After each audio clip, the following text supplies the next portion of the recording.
কথামালা আসলে আমাদের বাংলা ছোট গল্পেরই একটি সংগঠন। আমরা মূলত বার্ষিক যে বার্ষিক অনুষ্ঠান ছাড়াও আমরা অফলাইন এবং অনলাইন বাংলা ছোট গল্প নিয়ে কথা বলি, গল্প পড়া শুনি এবং আহ, গল্প নিয়ে নানা রকম, এবং আমাদের একটা বার্ষিক পত্রিকাও বের হয় বাংলা ছোট গল্পে। এবং আমরা চাইছি সেটা হচ্ছে পশ্চিমবঙ্গের বাইরেও যারা বাংলা গল্প লিখছেন তাদের একসঙ্গে একটা জোড়ার চেষ্টা আমাদের চলছে। সেই জায়গা থেকেই আমরা আজকে হাত বাড়িয়েছি উত্তর পূর্বে আসামের দিকে। পরে আমরা এভাবে আরো বিস্তারিত হব এবং আসাম, ত্রিপুরা, পশ্চিমবঙ্গ, বাংলাদেশ এর বাইরেও অন্যান্য জায়গায় যারা বাংলা গল্প লিখছেন, বাংলা ছোট গল্প লিখছেন, তাদেরও আমরা ক্রমশ সংযুক্ত করার চেষ্টা করব। কথা বলার এই প্রচেষ্টার সঙ্গে আপনারা সবাই আছেন। আমরা আজকের অনুষ্ঠান শুরু করে দিচ্ছি। আমরা কথামালার অনলাইন অধিবেশনে আজকে আমরা মূলত আসামের যারা বাংলায় গল্প লেখেন তাদের গল্প শুনবো। আজকে আমাদের ভেতরে তিনজন আছেন। একজন জ্যোতির্ময় সেনগুপ্ত, মেঘমালা দে মহান্ত এবং পরম ভট্টাচার্য। আর আমাদের সঙ্গে আরেকজন, তিনি আজকে পড়বেন না, কান্তার ভূষণ নন্দী। তিনিও আসামের একজন উল্লেখযোগ্য বাংলা গল্পকার। তার কথাও আমরা মাঝখানে কখনো শুনবো। জ্যোতির্ময় পেশায় অধ্যাপক, নিয়মিত লেখালেখি করেন। ভারতজোড়া কথন কথা এবং অন্যান্য গ্রন্থে অনুদিত অসমীয়া গল্প সংকলিত হয়েছে। সাহিত্য একাডেমি প্রকাশিত লক্ষ্মীনাথ বেজবরুয়ার নির্বাচিত রচনা সংকলনে বেজবরুয়ার একমাত্র উপন্যাস পদম কুঁয়রীর ভাষান্তর শ্রী সেনগুপ্তর অন্যতম কৃতি। পশ্চিমবঙ্গ, অসম ও বাংলাদেশের বিভিন্ন পত্রিকায় তার বেশ কিছু গল্প এবং গবেষণাধর্মী প্রবন্ধ প্রকাশিত হয়েছে।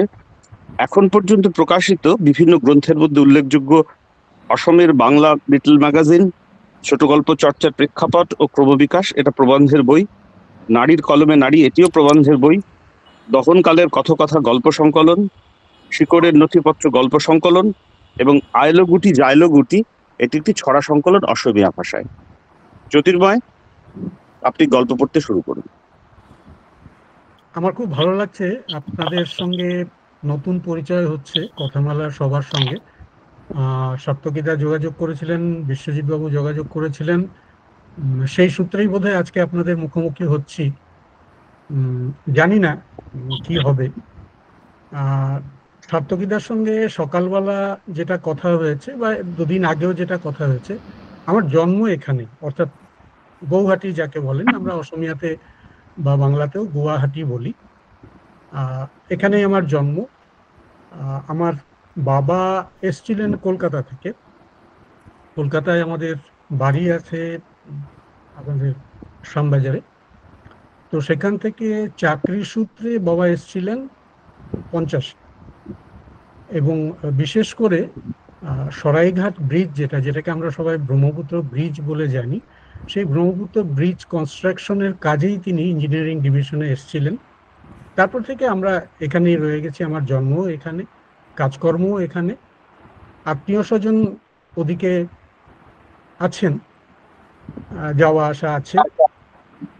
তো এই জন্মসূত্রে থাকার সুবাদে আমার সঙ্গে এখানকার একটা খুব গাঢ় সম্পর্ক তৈরি হয়ে গেছে, যেটা স্বাভাবিক। কিন্তু আমার মাতৃভাষা তো বাংলা, এবং বাংলাতেই যেহেতু অধ্যাপনা করি, সেহেতু এটা নিয়ে একটু চর্চা করেছি কিছুটা। যতটা সার্থকীদা পরিচয় বললেন, সেগুলো একটু লেখার ব্যাপার রয়েছে। কয়েকটি বই আমার বেরিয়েছে, সেটাতে যা কিছু লেখা আছে সেটাই, এর চেয়ে বেশি কিছু নয়। মূল ব্যাপারটা হলো যে আজকে যে গল্পটা আপনাদের আমি শোনাবো, সেই গল্পটা কিন্তু এখানকারই গল্প। অর্থাৎ আমরা যেখানে রয়েছি এই মুহূর্তে, অসমে যে আমরা রয়েছি, সেখানকার একটা গল্প। কারণ আপনারা সেই গল্প শুনতে চেয়েছেন, এখানকার গল্প শুনতে চেয়েছেন। এবং আমার অকৃত্রিম বন্ধু কান্তার আমাকে বলেছিলেন যে আমার যেটা নাম গল্প, বইয়ের যেটা নাম গল্প আছে, অর্থাৎ শিকড়ের নথিপত্র, সেই গল্পটি পড়বার জন্যে। আমি অবশ্য বলেছিলাম, এবং সেটা সার্থকীদার সঙ্গেও কথা হয়েছে, যে সেই শিকড়ের নথিপত্র গল্পটা যে সময়কার, সেই সময় থেকে আমরা অনেকটা এগিয়ে এসেছি। তারপর আমি আরো একখানা গল্পের কথা বলেছিলাম, যেটা ক্রসিং গেট, সেই সময় পেরিয়ে অনেকটা পরের কথা, যখন এখানে এনআরসির কাজগুলো চলছে সেই সময়কার একটা কথা। এর পরেও তো অনেকটা সময় পেরিয়ে গেছে, কারণ এনআরসির ব্যাপারটা হচ্ছে গিয়ে 2000, ধরা যাক 2016 থেকে শুরু হয়েছে, 19-এ গিয়ে শেষ হয়েছে, একটা সুরাহা হয়েছে, কিন্তু তারপর তো থেমে থাকেনি। যে সমস্যা বা যে সময় বা যে জায়গাতে আমরা থাকি, যে প্রবাহের ভিতর দিয়ে আমরা চলেছি, সেটা তো থামবার নয়। নানা রকম পরিবর্তন হচ্ছেই, প্রতিনিয়ত পরিবর্তন হচ্ছে, প্রত্যেক দিন পরিবর্তন হচ্ছে। আপনারা নিশ্চয়ই যারা খবরের কাগজে চোখ রাখেন, অসমের বিষয়ে যারা জানেন বা জানতে চান, তারা প্রত্যেকেই এখানকার কিছু না কিছু ঘটনা সম্পর্কে তো জানেন। তো সেরকমই একটি ঘটনা, যেটা সারা দেশকে নাড়িয়ে দিয়ে গিয়েছিল, এবং যেহেতু অসমেই প্রথম এটা প্রভাবটা পড়েছিল বেশি, গন্ডগোল হয়েছিল, অশান্ত পরিবেশ ছিল, আবার নতুন করে একটা অশান্ত পরিবেশ গড়ে উঠেছিল, সেটা সিএএ আন্দোলনের সময়কার কথা। তো আমার যে আজকের গল্পটা, সেটা ওই সময়টাকে সামনে রেখে, কিন্তু ঠিক যদি আপনারা ভাবেন যে আমি সেই আন্দোলনটাকেই ধরতে চাইছি, ঠিক সেটা নয়। আমি একটু অন্যভাবে দেখার চেষ্টা করেছি। আমি পড়ব, এবং সেটা পড়লে আপনারা বুঝবেন। দ্বিতীয় যেটা কথা, যে এটা আমার প্রায় বলতে পারেন আনকোরা গল্প, অর্থাৎ আনপাবলিশড গল্প। এটা এখনো প্রকাশিত হয়নি। সুতরাং সেদিক থেকে নতুন গল্প, এবং আপনাদের যদি ভালো লাগে তাহলে তো খুবই ভালো। কিন্তু কোথাও যদি আপনাদের মনে হয় যে না, এটা খাপছাড়া লাগছে, বা কোথাও একটু ঠিক করবার ব্যাপার রয়েছে, আপনাদের মতামত পেলে আমার ভালো লাগবে। বাস এইটুকুই, আমি আর বেশি সময় নিতে চাইনি। গল্পটা মোটামুটি 4000 শব্দের, এবং হয়তো আমি কতক্ষণ সময় পাবো জানি না, হয়তো 25 বা 30 মিনিট সময় লাগতে পারে। আরো একটা কথা বলে নি, এখানে কিছু সংলাপ রয়েছে যেগুলো অসমীয়াতে লেখা। আপনাদের আশা করি বুঝতে অসুবিধা হবে না। তবুও যদি মনে হয় যে কোথাও গল্পটি পড়বার পর যদি কোথাও মনে হয় যে এটা আপনাদের বুঝতে অসুবিধা হয়েছে, আমি নিশ্চয়ই বলে দেব। বা কান্তার রয়েছেন, কান্তার অবশ্যই বলে দেবেন। পরমদা রয়েছেন, পরমদা নমস্কার আপনাকে। মেঘমালা, তোমাকেও নমস্কার নমস্কার। নমস্কার। খুব ভালো লাগছে যে আমরা তিনজন এখানে একটা আসরে বসেছি। এটা অনেক সৌভাগ্যের ব্যাপার, অনেক বড় ব্যাপার আমার কাছে তো অবশ্যই। তো যেটা বলছিলাম, যে অসমীয়াতে সংলাপ কিছু রয়েছে, আর এই গল্পের ভেতরে পড়লেই আপনারা বুঝতে পারবেন যে আরো একটি চরিত্র রয়েছে, যেটি বড়ো চরিত্র, বড়ো ভাষী চরিত্র। কিন্তু বড়ো ভাষায় তারা কথা বলেননি, বা তিনি কথা বলেননি, তিনি অসমীয়াতে কথা বলেছেন। এবং আমি চেষ্টা করেছি বড়ো ভাষীরা যখন অসমীয়াতে কথা বলেন, যে টিউনে এবং যে ভাবে তারা কথাটা বলেন, ঠিক সেই জায়গায় পৌঁছতে চেষ্টা করেছি। আর আরেকজন আমার এই গল্পের চরিত্র হচ্ছেন, যিনি এখানকার বাঙালি, বহু যুগ ধরে যারা এখানে আছেন, পুরুষ পরম্পরায় যারা এখানে রয়েছেন, সেই রকম একটি চরিত্র রয়েছে। আরেকটি চরিত্র রয়েছে, যিনি বাইরে থেকে এসেছেন একটি বিশেষ কাজে, একটা কোম্পানির কাজ নিয়ে তিনি এসেছেন। তো এই মূলত এই তিনজনের কথাবার্তার ভেতর দিয়ে গল্পটা এগিয়েছে। তো আপনারা অনুমতি দিলে আমরা শুরু করি। গল্পটির নাম মোকাম। 3টি পর্ব আছে। প্রথম পর্বটি খুব ছোট, শেষেরটি আরো ছোট। মূল গল্পটি হচ্ছে গিয়ে মাঝখানের যে অংশটি। আমরা শুরু করছি। আহা, দেবপ্রিয় যদি বাড়ি ফেরার আগে এই খবরগুলো একবার চোখ বুলিয়ে নিতেন। আসুন, আমরাই তার হয়ে আগাম পড়ে নিই। 12 ডিসেম্বর, গুয়াহাটি, নিজস্ব সংবাদদাতা। ক, বুধবার রাজ্যসভায় নাগরিক সংশোধনী বিল পাশ হওয়ার পর থেকেই ক্ষোভে ফুঁসছে অসম। গতকালই আন্দোলন হিংসাত্মক আকার ধারণ করে সেখানে। এদিন আন্দোলনকারীদের পাশে দাঁড়িয়েছে অল অসম স্টুডেন্টস ইউনিয়ন এবং কৃষক মুক্তি সংগ্রাম সমিতি। সাধারণ মানুষকে ঘর ছেড়ে রাস্তায় নামার আর্জি জানিয়েছেন তারা। আসুর তরফে একটি বিবৃতি প্রকাশ করে বলা হয়, নাগরিকত্ব সংশোধনী বিলের বিরুদ্ধে লড়াই চলবে। বেলা 11টায় গুয়াহাটির লতাশিল ময়দানে জমায়েত রয়েছে, তার জন্য সকলকে ঘর ছেড়ে রাস্তায় নামার আর্জি জানাচ্ছি আমরা।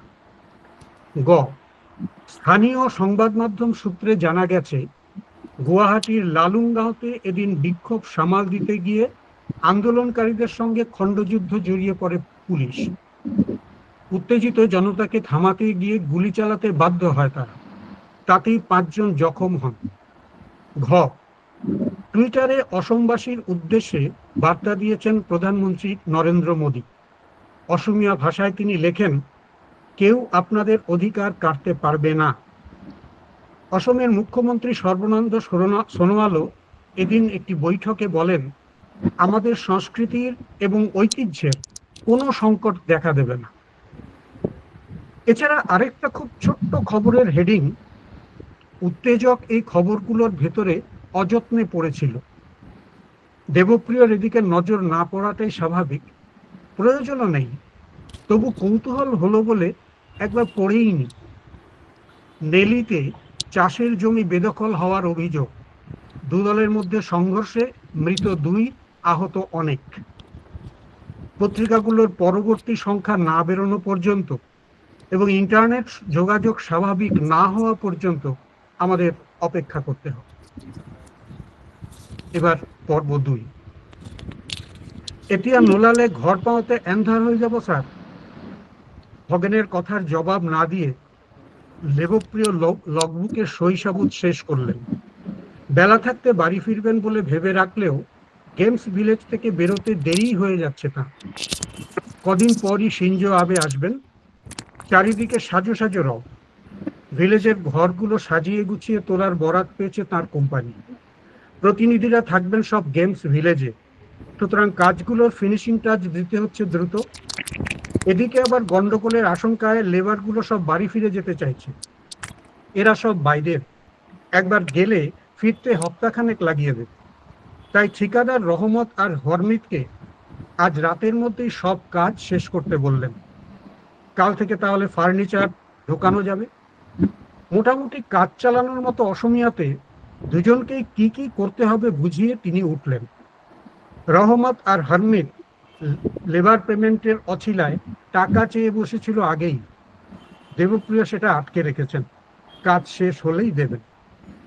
কিন্তু ওরাও নাছোড়বান্দা, চেয়ার ছেড়ে ওঠার সময় দুজনে তার পথ আগলে দাঁড়ালো। সেটা দেখে খগেন আবার দেবপ্রিয়কে তাড়া দিল, স্যার শাড়িটা 30 হল। বেচারার দোষ নেই, দেবপ্রিয় খগেনকে বলে রেখেছিলেন 4টায় বেরোবেন। সে যেন মনে করিয়ে দেয়। দেরি করে বেরোলে কোথাও হঠাৎ আটকে যেতে পারেন, কারণ সন্ধ্যের পরটাতেই বিভিন্ন জায়গায় মশাল মিছিল বেরোচ্ছে কদিন ধরে। বাড়ি থেকে বলছে সবাই ছুটি নিয়ে চলে যেতে, পরিস্থিতি ভালো নয়। কিন্তু প্রজেক্ট শেষ না হলে দেবপ্রিয়র ফেরার উপায় নেই। টাউনশিপ গড়ার নামে কোম্পানি তার ডালপালা অনেকটাই ছড়িয়ে দিয়েছে এখানে, আর দেবপ্রিয় হচ্ছেন প্রধান ভরসা।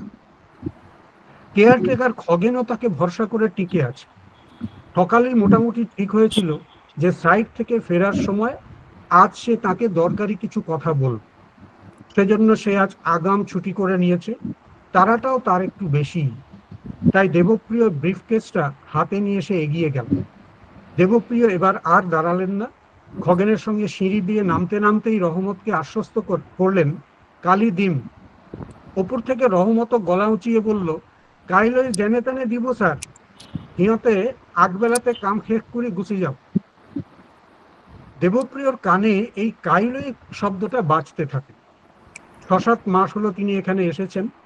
মূলত রিয়েল এস্টেট কোম্পানি, তবে আনুষঙ্গিক কাজ সামলানোর জন্য বিভিন্ন নামে ছোট ছোট কোম্পানি খোলা আছে।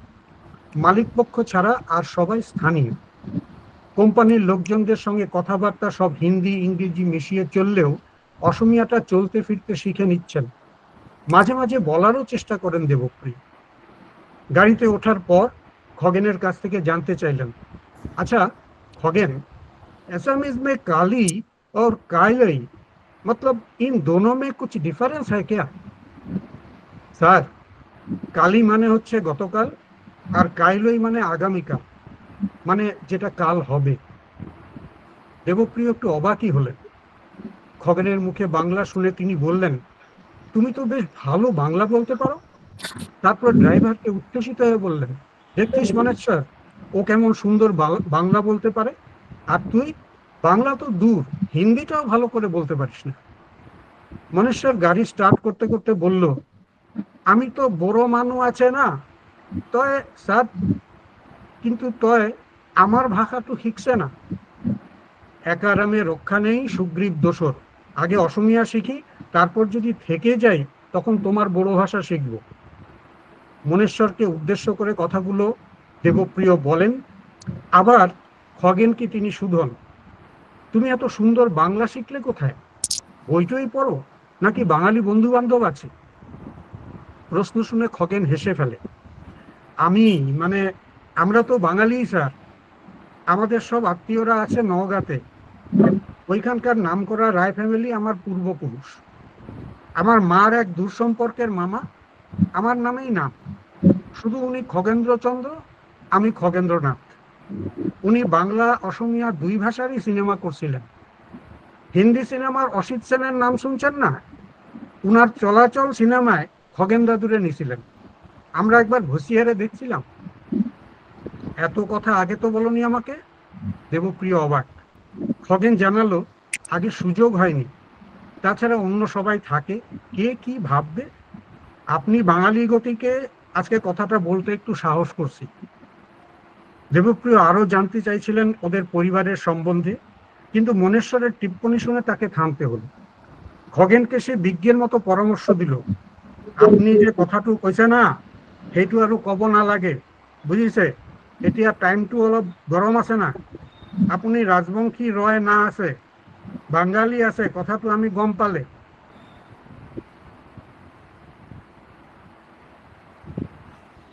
কিছু হবে বলে। দেবপ্রিয় জানতে চান, কেউ বেয়া পাবেই বা কেন?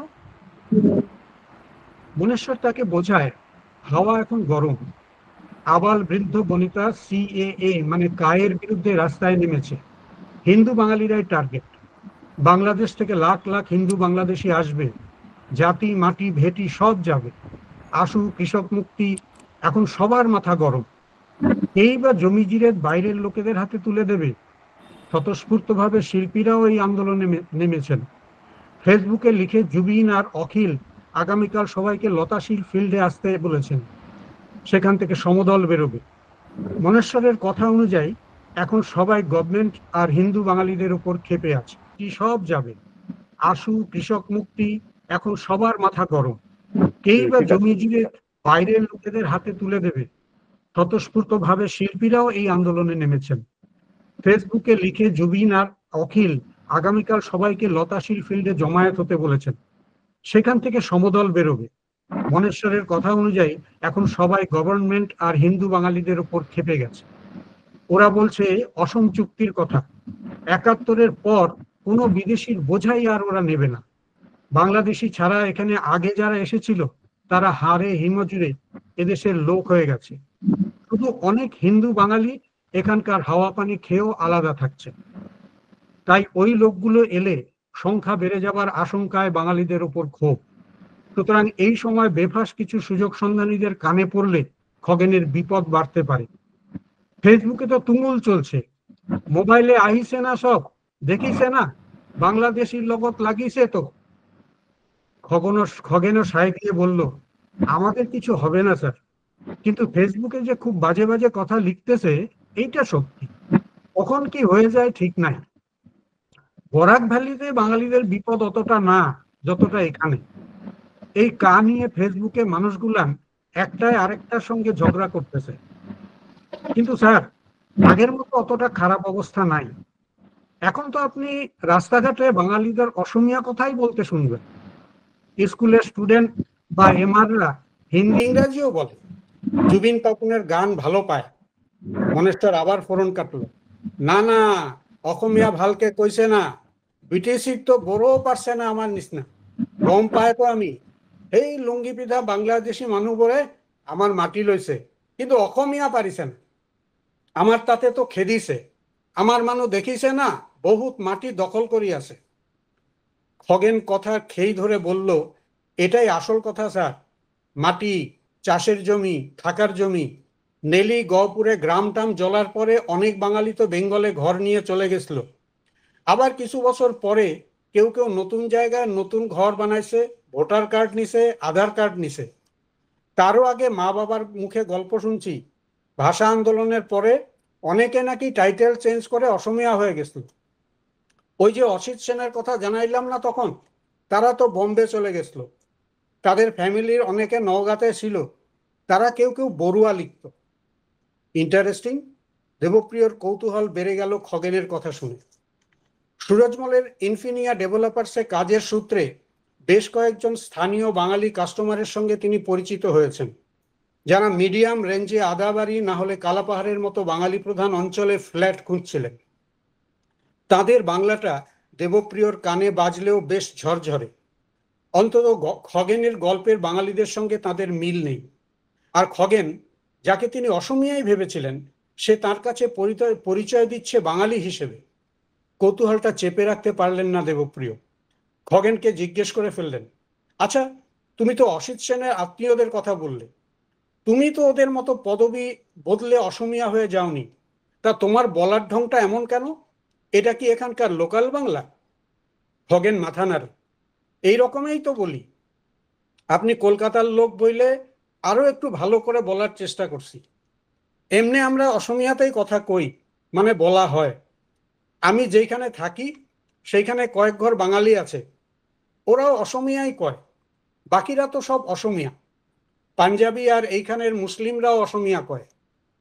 আমার ঘরে অবশ্য বাংলা কথা কিছু কিছু চলে, আমার বউ কথা পাতে বাংলায়। ছেলে মেয়ে দুটারে ঘরের সামনে গণেশ দাস আদর্শ এমিতে দিছি স্যার, অসমীয়া মিডিয়াম। আমার তো যত চিনা জানা আছে সবে অসমীয়াতে পড়ে। লোকাল ভাষাটা জানা তো উচিতই। এই দেখো না, আমিও শিখিছু তোমাদের কাছ থেকে, ভালো করে বলতে না পারলেও বুঝি। দেবপ্রিয় একটু এগিয়ে দেন কথাটাকে। আমি মানে আমরা স্যার, আপনি ময় বলবেন। আচ্ছা বেশ ময়, তা তোমাদের এখানে বাংলা মাধ্যমের স্কুল নেই? তুমি কোন মাধ্যমে পড়েছো? বিয়েতে স্যার ইংরেজি ছাড়া আর সবই অসমীয়াতে লিখছিলাম। ছোটবেলায় আমার ওইখানে বাংলা ছিল না, বাবা অসমীয়া স্কুলেই নাম লাগিয়ে দিয়েছিল।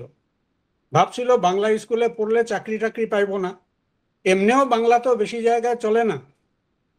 চলে চলে, এই দুইটামান বঙ্গালী স্কুল মালিগাঁও আৰু কালাপাহাড়ত আছে না, তাতে আমার মানুষ কম, সব বঙ্গালী বিলাকে থাকে।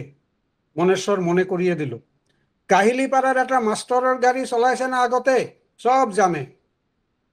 বাংলা স্কুল থাকলেও যায় লাভ নাই, খগেন মনেশ্বরের কথার পিছে বলল। দেবব্রত হাসলেন, প্রিয় দেবপ্রিয় হাসলেন। এই বিষয়টা নিয়ে তার কিছু জানা নেই, হতেও পারে, খগেনরাই ভালো জানবে।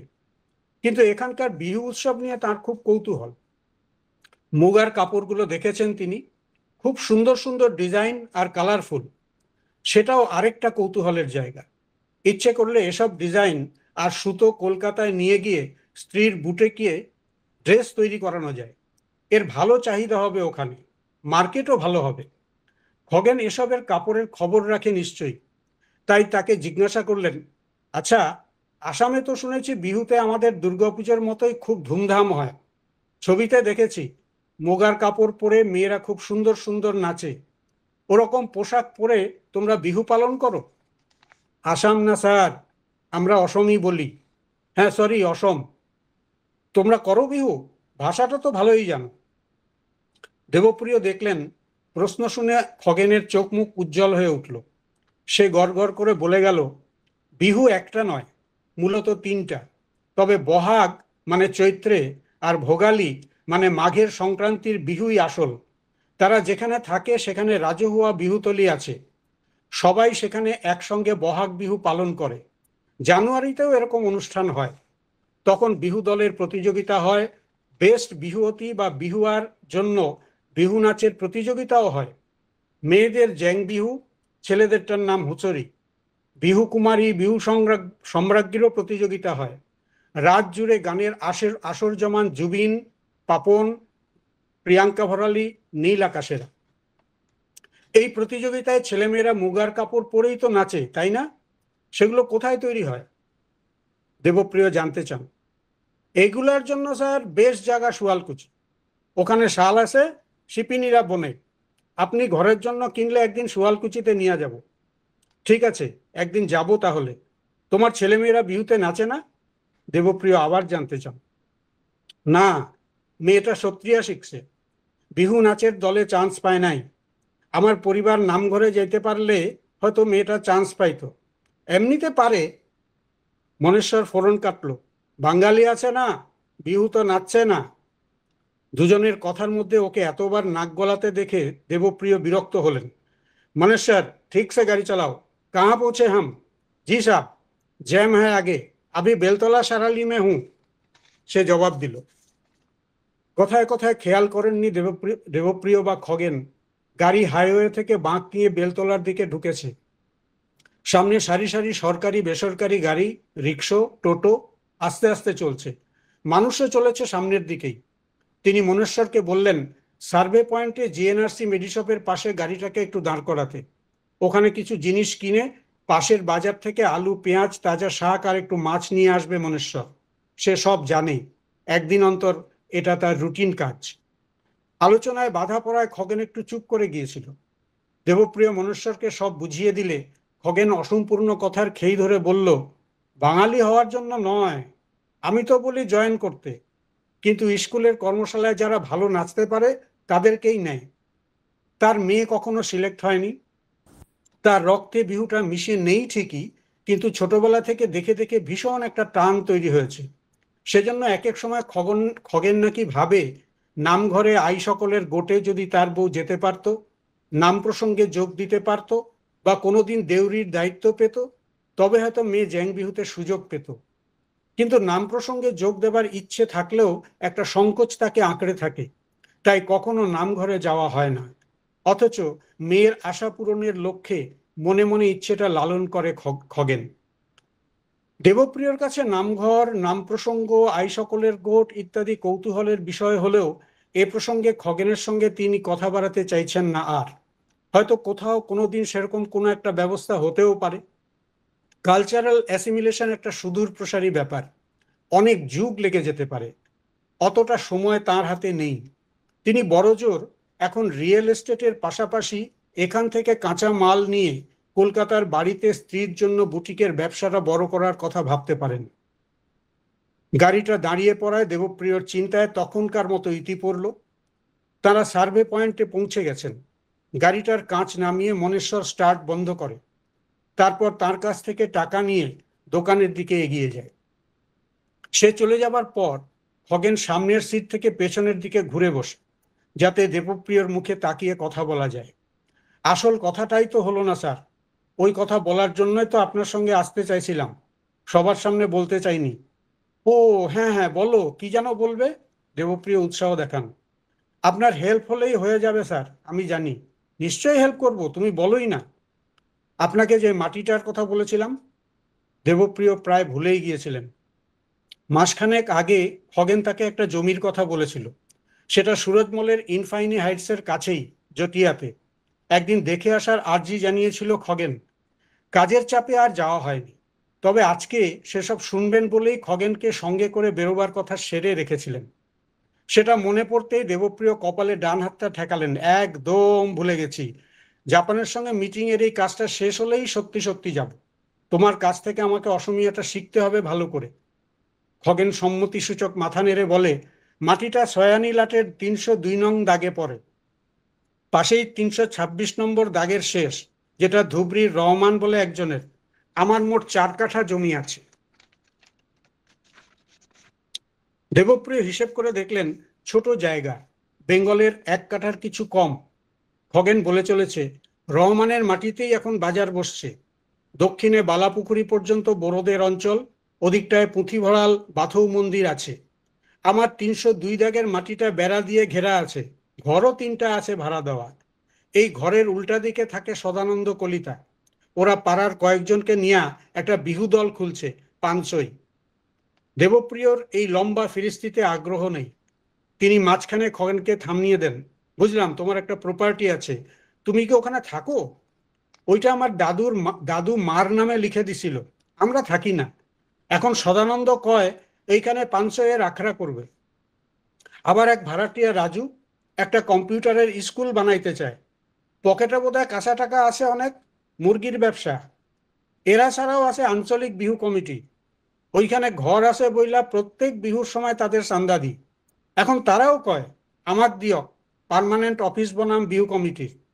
এইটা হয়েছে প্রবলেম স্যার। তা তুমি কি করবে ভেবেছো? দেবপ্রিয় জানতে চাইলেন। সববার চোখ এই মাটিটার দিকেই স্যার, সববারই লাগে। আমি কাউকে বিক্রিও করতে পারবো না, তাইলেই ক্যাচাল লাগবে। বিক্রি করবে কেন? তুমি সেখানে থাকলেই তো হয়, কেউ আর তোমায় ডিস্টার্ব করবে না। দেবপ্রিয় পরামর্শ দেন খগেনকে, কিন্তু সে রাজি হয় না। ভাড়া বাড়িতে সে ভালোই আছে, পাড়াটাও ভালো, সবাই মিলেমিশে আছে, কোনো বাংলাদেশি সেখানে থাকে না। তাছাড়া তার স্ত্রীকে নিঃসন্তান করুণা ডেকা, মানে বাড়ির মালিক, নিজের মেয়ের মতোই দেখেন। ছেলেমেয়েরাও ওই পরিবেশ ছেড়ে আসবে না। খগেন চায় ওই জমিতে তৈরি হোক ফ্ল্যাট। তার ভাগের 2 বা 3টে ফ্ল্যাট পেলে ভবিষ্যতের চিন্তা থেকে সে মুক্ত হতে পারে। মালিকানাও রইল, মূলধনও হলো। তাই এবার সে লক্ষ্যে পৌঁছতে দেবপ্রিয় সাহায্য চাইছে।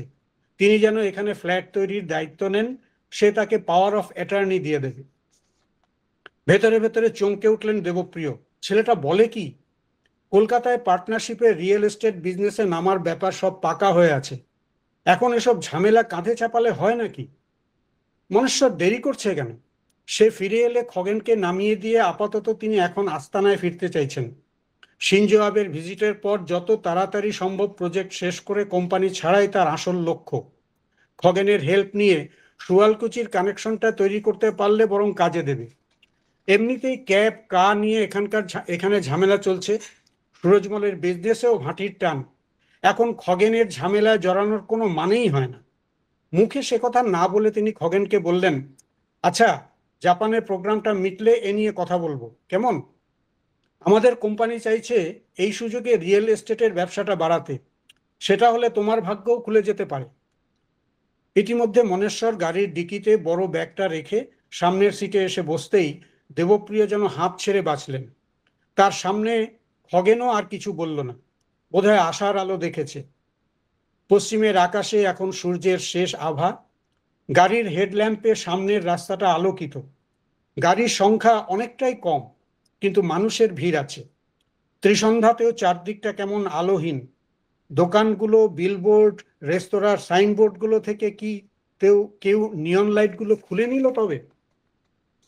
মনেশ্বর জোরেই এগোচ্ছে, কিন্তু গম্ভীর, কোনো কথা বলছে না। খগেন তাকে বলল ভেটাপাড়ার গোলচক্করের সামনে তাকে নামিয়ে দিতে। সে মাথা নাড়ল শুধু। দেবপ্রিয় খেয়াল করলেন ব্যাপারটা, তাকে জিজ্ঞাসা করলেন, মানেশ্বর বাবু, কুছ হুয়া কেয়া? সব সামান লায়া? সে মাথা নাড়ল। তব চুপচাপ क्यों? लताशील फील्ड के सामने फायरिंग हुआ सुना है, 5 लोग खत्म। अभी अखिल रूनी सब मिलकर दिसपुर में आएगा। यहाँ कुछ होने से पहले घर जाना होगा साहब, बीवी बच्चा को डर लगता, कर्फ्यू भी हो सकता है। দেবপ্রিয়র বুকটা কেঁপে উঠল। সামনের দিকে তাকাতেই দেখলেন জ্বলন্ত মশালের সারি। মিছিল বোধহয় উল্টো দিক থেকেই আসছে। অন্ধকারে গাড়ির শব্দকে ছাপিয়ে একটা আওয়াজ কানে এলো। জানলার কাঁচটা নামাতেই ভেতর থেকে সবাই শুনলেন সেই আওয়াজ। বিজেপি গভর্নমেন্ট, লেই লেই সেই সেই, কেন্দ্রীয় সরকার, লেই লেই সেই সেই, কা আমি নামানো, কা আমি নামানো, বাংলাদেশি হুঁশিয়ার, তেজ দিম মাটি নিদিও, লেই লেই সেই সেই। হাড় হিম করা সেই আওয়াজে খগেনের গলার স্বর কেঁপে উঠল। সে মনেশ্বরকে বলল, মোক এতেই নামাই দিয়া ভাইটি, মই পেট্রোল পাম্পর আগে দিয়ে টিলার রাস্তারে গই থাকি। মনেশ্বর গাড়িটা থামিয়েছে প্রায়, ঠিক তখনই একটা মশাল গাড়ির ওপর এসে পড়ল। পরপর আরো কয়েকটা। আদলা ইট একটা বনেটে এসে মুখ থুবড়ে পড়ল। খগেন আর মনেশ্বর পলকে গাড়ি থেকে নেমে অন্ধকারে হারিয়ে গেল। দেবপ্রিয় কখন কিভাবে গাড়ি থেকে নামলেন, কোন রাস্তায় ছুটলেন, কার গায়ে ধাক্কা লাগলো, কে বা কারা তাকে লাথি ঘুষি কিল থাপ্পড় মারল, কিচ্ছু বুঝতে পারলেন না।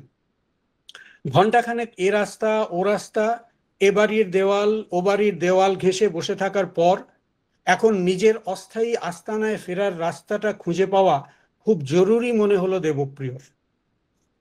পর্ব ৩।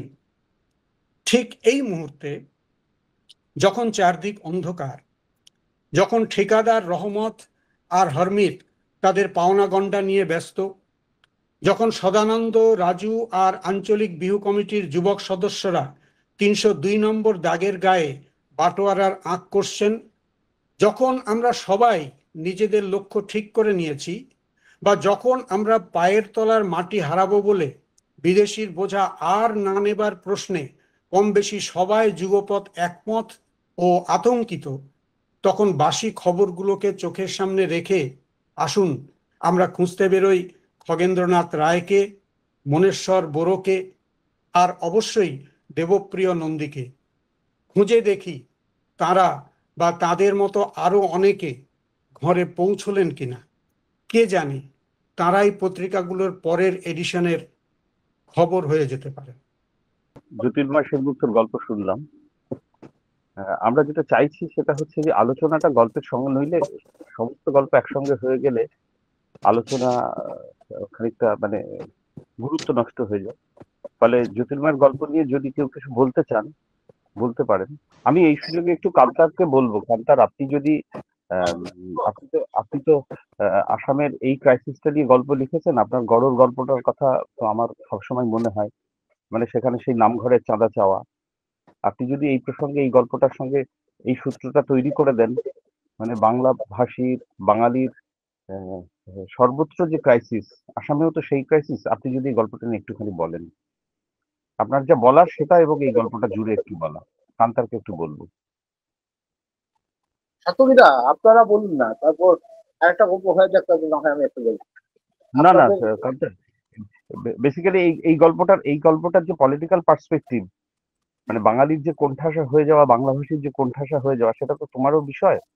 সেই হুম জন্য হুম হুম। এই গল্পটা একটুখানি বলো, তারপরে আবার আমরা অন্য আলোচনায় যাব। না, আসলে তো এই গল্পটা আমাদের সমাজ বাস্তবতা। আমরা প্রতি মুহূর্তে আসলে এই জীবনটাই যাপন করছি আর কি। প্রতি মুহূর্তে লিখলেন, এই জীবনটাই আমরা যাপন করছি আসলে। কারণ এই কা কা দিয়ে শুরু করেছিল গল্পটা। কা, তারপর পায়ের হাত ধরে উজবেক, এনআরসি, ডিটেনশন ক্যাম্প, এগুলো হচ্ছে আমাদের আসামের বাঙালির যাপনের একটা অঙ্গ।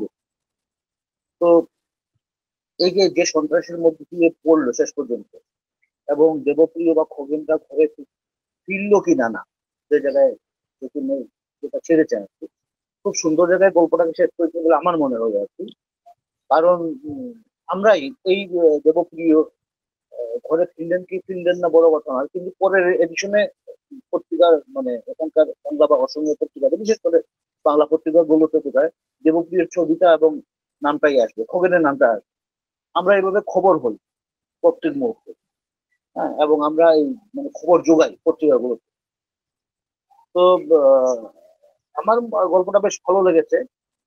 গল্পটা বেশি বেশি ছোট কতগুলো জায়গা আমার মনে হয়েছে, যেমন ওই যে সোয়ালকুচির সেটা, সোয়ালকুচির সিল্কটা, যেটা আসামের বিখ্যাত মুগা, এটাকে নিয়ে ওর অন্য চিন্তা নিয়ে ও ব্যবসা করার কথা ভাবছে প্রথমে দেবপল্লী। ওটাও ওর কাছে বেশি গুরুত্বপূর্ণ। এই ছোট ছোট জায়গাগুলো কিন্তু আমাদের ইতিহাস যদি আমরা দেখি আর কি, তাহলে এই ব্যাপারগুলো কিন্তু ছিল। এটা আমাদের মানে ঐতিহাসিক সত্য। কারণ কলকাতা থেকে যখন সেই মানে পুরনো ঝগড়া বিবাদের কথাগুলো বলে আর এখন লাভ নেই, কিন্তু এই ব্যাপারগুলো ছিল যখন কলকাতা থেকে বাবুরা এসেছিলেন এখানে চাকরি সূত্রে, যাদের এই মাটির সঙ্গে কোনো প্রেম ছিল না, ভালোবাসা ছিল না। হ্যাঁ, শুধু চাকরি করবেন এবং ফিরে যাবেন এবং নিজের আত্মা কিভাবে গোছাবেন, হ্যাঁ, এই বিষয়টা ছিল। হম যার থেকে ধীরে ধীরে এক সময় অসমীয়া বাঙালি সম্পর্কের যে অবনতি, হ্যাঁ, উত্থান পতন গুলো হয়েছিল। তো এই জায়গাটা খুব কম পরিসরে, ছোট্ট একটা পরিসরে অগ্নি যেরকম ধরেছে চৈতন্য। আমার আমার কিন্তু গল্পটা ভালো লেগেছে, কারণ বিশেষ করে আসলে আমাদের কাছে অতি পরিচিত এই গল্পটা, খুব জানা গল্প আমাদের কাছে। এই জন্য আমার গল্পটা বেশ ভালো লেগেছে। আপনাদের কেমন লেগেছে আপনারা আহ, বললে একটু ভালো হয়। চিরঞ্জিত বলুন। প্রথমে গল্পকারকে ধন্যবাদ, ভালো গল্প শুনিয়েছেন বলে। আর শোনা যাচ্ছে তো কথা? হ্যাঁ, শোনা যাচ্ছে, শোনা যাচ্ছে। আসলে আচ্ছা, দ্বিতীয়ত যে সমস্যাটা আমার হয়েছে, কিছু কিছু অসমীয়া শব্দ বা সংলাপ বুঝতে পারিনি, সেটা আমার একটা সমস্যা হয়েছে। আর দ্বিতীয় কথা হচ্ছে, গল্পটা শুরু হয়েছিল যেভাবে এবং গল্পটা শেষ হয়েছে একই, মানে যে ভঙ্গিমায় গল্প শুরু হচ্ছিল সেই ভঙ্গিমায় গল্প শেষ হচ্ছে, কিন্তু মাঝখানে ন্যারেটিভটা সেই যেটা মানে সংঘবদ্ধ হয়নি আমার মনে হচ্ছে। এবং মাঝখানে ন্যারেটিভটা, যেমন আমি কলকাতায় বসে মানে সিএ কতটা কি হয়েছিল অনুভব করতে পারছি এখন গল্পটা শুনতে শুনতে, যে সেই তীব্রতা আমার কাছে আসেনি গল্প মাঝখানের অঙ্কটা। যে আরম্ভটা যেভাবে আমাকে চমকপ্রদ হয়েছিল এবং শেষটাও যে চমক এনেছে, মাঝখানটা সেই যেটা ওঠেনি আমার কাছে। আমি জানি না, অনেক কিছু বুঝতেও পারিনি, সংলাপ গুলো বুঝতে পারি। তবে যে কথাটা কান্তারবাবু বললেন যে বাঙালি এবং আসামিয়াদের যে সমস্যা, সেটা কিন্তু ওনার বলার পর আমার মাথায় ঢুকলো, সত্যি কথা বলি। যে চাকরিগুলো চলে আসবে বলে আসাম অসম লোকের সঙ্গে বাঙালিদের সম্পর্ক ততটা মধুর হয়নি বা নানা কারণ, সেটা আমারও এটা মানে ধারণাও ছিল না, যেহেতু কলকাতায় বড়, কলকাতায় মানুষ হয়েছে। গল্পটার মধ্যে যেটা সমস্যা, আমাদের মতো যারা অসমীয়া ভাষা জানি না, তাদের পড়তে এই ভাষাটা না জানে একটা সমস্যা হচ্ছে। তাহলে গল্পটা যখন ভাবছি শেষে, গল্পটা কিন্তু খুব সুন্দর গল্প নিয়ে লিখেছে। আর প্রথম এবং শেষ যেভাবে করেছেন, মাঝখানটা নিয়ে একটু ভাবলে মনে হয়, অন্যভাবে ভাবলে মনে হয় ভালো হতো আমার মনে হয়। মাঝখানটায় যে একটা আদা মাটা হয়ে গেছে। প্রথমটা পড়ে চমক লেগেছে যে আমি তো অন্যরকম গল্প পাবো, অন্যরকম ন্যারেটিভ পাবো, সেইটা মাঝখানটায় মধ্যম পর্বে পাইনি। আদারওয়াইজ গল্পটা যেটুকু বুঝেছি আমার কিন্তু ভালো লেগেছে। এইটুকুই বলা, এবং ধন্যবাদ গল্পকার। হ্যাঁ, বলো সুকান্ত দা। হ্যাঁ, আমি সুকান্ত দা, মানে সুকান্ত দে, হ্যাঁ, সুকান্ত দে, বর্ধমানের। বলুন। হ্যাঁ, বলছি, আমি চিরঞ্জয় দার সঙ্গে কিছুটা জায়গায় একমত। গল্পের শুরুটা যেরকম করে হয়েছিল এবং শেষকালটা যেরকম ভাবে হয়েছে, আমার মনে হয়েছে গল্পের শুরুর সঙ্গে মানে প্রথম পার্ট এবং দ্বিতীয় পার্টের ভেতরে এমন একটা কিছু সংযোগ তৈরি হওয়ার দরকার ছিল, যেটাতে আমার দ্বিতীয় অংশটাতে টানটা বাড়ে। কারণ প্রথমে যখন আমি আপনার মানে চিরঞ্জয় বাবুর সঙ্গেই আমি একমত যে প্রথম দিকটা শোনার পরে আমরা যে ধরনের ন্যারেটিভের কথা বা মানে উপস্থাপনার কথা ভাবছিলাম, সেইটা মাঝের অংশে নেই। কিন্তু আরেকটা জিনিসও মানে ভাবছিলাম আমি, সেটা হচ্ছে যে অসমে থাকাকালীন যে যিনি গল্প লিখছেন, যে বাঙালি, এবং যে বাঙালি ওখানে অনেক বছর ধরে আছে, সেই বাঙালির রিপ্রেজেন্টেশনটা গল্পের ভেতরে নেই। ফলে ওই একটা অংশ আমার মনে হচ্ছে এই গল্পের ক্ষেত্রে একটু মানে আর একটু দরকার ছিল মনে হচ্ছে, আরেকটি চরিত্র মনে হচ্ছে দরকার ছিল, যাতে এই ব্যাপারটা বুঝতে পারি। যেরকম কান্তারদা বললেন যে বাইরের থেকে যারা এসছে তাদের এখানে মাটির সঙ্গে সেই অর্থে কোনো যোগাযোগ ছিল না একটা সময়, কিন্তু আজকে যাদের যোগাযোগ তৈরি হয়ে গেছে, আজকে যারা ওখানে কয়েক মানে প্রজন্ম ধরে আছেন, যাদের এখানে থাকতেই হবে, যার এখানে মানে স্থাবর অস্থাবর সম্পত্তি, সন্তানাদি সব হয়ে গেছে, একটা পরিবেশের সঙ্গে মানিয়ে নিয়েছেন। যেরকম ওই গল্পের ভেতরেই একটি চরিত্র বলছে তার মেয়েটির তার মানে বাড়িওয়ালা তাকে মেয়ের মতো দেখে, এই যে ব্যাপারটা, যে যার ফলে সে যেতে চাইছে না, এবং এই রকম ধরনেরই যে প্রবলেম যা হয়ে আছে, যে যেখান থেকে তার বেরিয়ে যাওয়ার কোনো উপায় নেই, সেই মানুষটার যন্ত্রণাটা কিন্তু আমি গল্পের ভেতরে পেলাম না। মানে 1, 2, 3 তিনটে চরিত্র, আরেকটি চরিত্র যেন দরকার ছিল বলে আমার মনে হয়। বাকি গল্পটা আমার তো ভালোই লেগেছে এবং প্রথম এবং শেষটা যেরকম বললেন ঠিকই আছে। তবে ওই বলবো যে আবারও প্রথম এবং দ্বিতীয় অংশের ওই যোগাযোগটা, যে ন্যারেটিভ বা যে উপস্থাপনার ফ্রেমওয়ার্কটা ছিল, সেটা যেন আরেকটু কোনোভাবে যোগাযোগটা তৈরি করতে পারে। ব্যাস এইটুকুই। আর কেউ কিছু? মেঘবালা দে মহান্ত, মেঘবালার কথা একটু বলি। বরাক উপত্যকার চা বাগান ঘেরা মফস্বল অঞ্চল কয়েলপুরে মেঘমালা দে মহন্তর জন্ম। বাবা আসামের প্রখ্যাত কথা সাহিত্যিক গণেশ দে, মা সুজাতা দে। আসাম বিশ্ববিদ্যালয় থেকে বাংলায় স্নাতকোত্তর ও পিএইচডি লাভ করে মেঘমালা এখন কহেলপুরের নেহেরু কলেজের বাংলা বিভাগে অধ্যাপনা করছেন।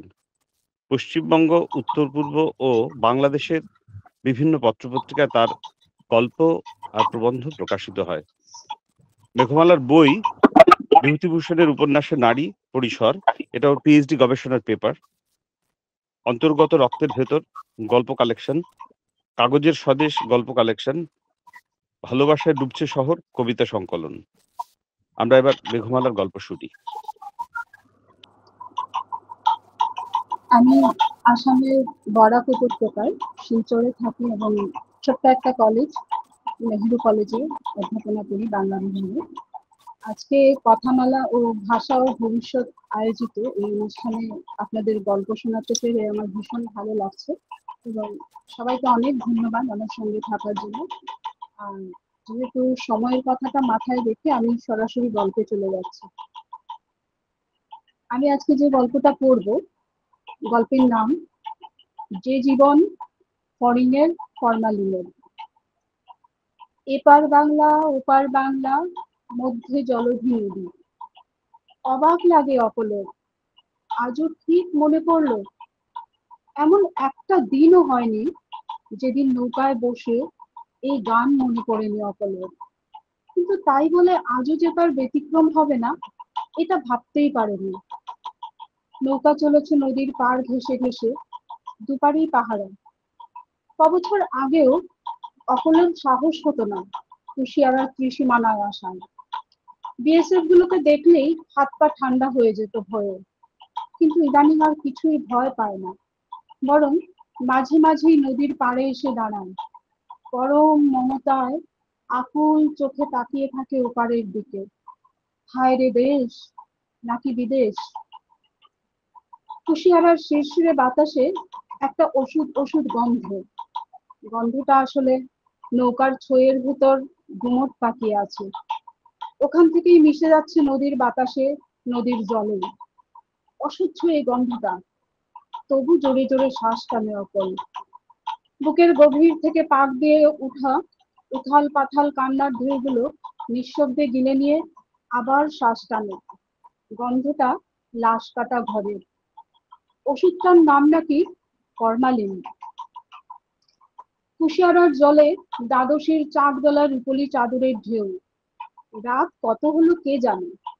সন্ধ্যের পর থেকেই নৌকো চলছে। সারাদিন কেটেছে হাসপাতালে দৌড়ঝাঁপ করে কাগজ বের করতে। নিয়ম কানুনের বহর দেখে থৌ বনে গেছিল অকল। গদাই তো সুইসাইড করেনি তার বাপের মতো। পেয়ারা গাছ থেকে পড়ে মারা গেলেও এত ভোগান্তি মানুষের। রন্টুকে একবার বলেছিল অকল, কি হবে ওই কাগজ দিয়ে, লাগবে না, চল বাড়ি যাই। অবাক চোখে তাকিয়েছিল রন্টু। কি আবল তাবল বলছো? ওই কাগজ মানে? ওই কাগজ হচ্ছে ডেথ সার্টিফিকেট।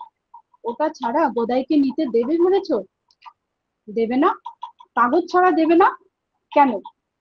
কথাটা বলেই একটু থেমে আবার বলেছিল, ও নোটিশ আছে বলে? নোটিশ আছে বলে কাগজ লাগে? কাগজ সবারই লাগে। এই কাগজের কথা শুনলেই অকলের আজকাল পাগল পাগল লাগে। এই কাগজের জন্যই গোটা জীবন ছারখার হয়ে গেল তার। বাঁচতে গেলে কাগজ চাই, মরার পরেও কাগজ চাই। কেন? গতকাল সারা রাত হাসপাতালের মর্গের বাইরে বিশ্রামাগার লেখা ছাউনিতে বসে কাটিয়েছে অকল। ওই ঘরেই নাকি গদাইয়ের বাপও শুয়েছিল এক রাত। সেখানেই জমাদার দুটো বলাবলি করছিল, শালা ফরমালিনও আজকাল ভেজাল। গতকালের লাশে কেমন মাছ পচা গন্ধ ছাড়ছে। মাছও তো ওই একই চিজে ডুবিয়ে তাজা রাখে বস। মাছ? মরা মাছ? মরা মাছ তাজা রাখে ফরমালিন? মরা মানুষও? অবাক হয়ে গেছিল অকাল। লাশ তাজা রাখবে গদাই? আমার গদাই? ছেলেটার শরীরেও ওই ওষুধ লেপে রেখেছে। এক মুহূর্তের জন্য সব ভুলে এই দাওয়াইটা দেখতে কেমন খুব জানার ইচ্ছে হচ্ছিল। কোথায় পাওয়া যায়? অকলের কোলে মাথা রেখে শুয়ে আছে গদাই। শুয়ে শুয়েই তার গদাই এখন এই গন্ধটা ছড়িয়ে দিচ্ছে নদীর বুকে। আর একটা বিশাল ঢেউ গেলে অকল, ভরা বর্ষায় জল থই থই কুশিয়ারা। বিরাট একটা কদম গাছের নিচে নৌকা বেঁধে ছইয়ের পেছনের গলুয়ে বিশ্রাম নিচ্ছে রকিব আর রন্টু। এপাশ থেকে দেখা যাচ্ছে না ওদের। অনেকক্ষণ থেকে কোনো সাড়া শব্দ নেই, বোধহয় ঘুমিয়ে পড়েছে। কদম গাছের একটা বিশাল ডাল নদীর উপর ঝুঁকে আছে। চাঁদের আলোয় একদম স্পষ্ট দেখা না গেলেও অকল বোঝে এই মাঝ শ্রাবণেও একটাও ফুল নেই গাছটাতে। কারণ ফুল থাকলে কদমের গন্ধে ভরে যেত চারপাশ। কদম গাছে কাঁচ পোকা থাকে। সোনাপিসি অকুলকে শিখিয়ে দিয়েছিল কি করে ওই পোকার টিপ পড়তে হয় কপালে।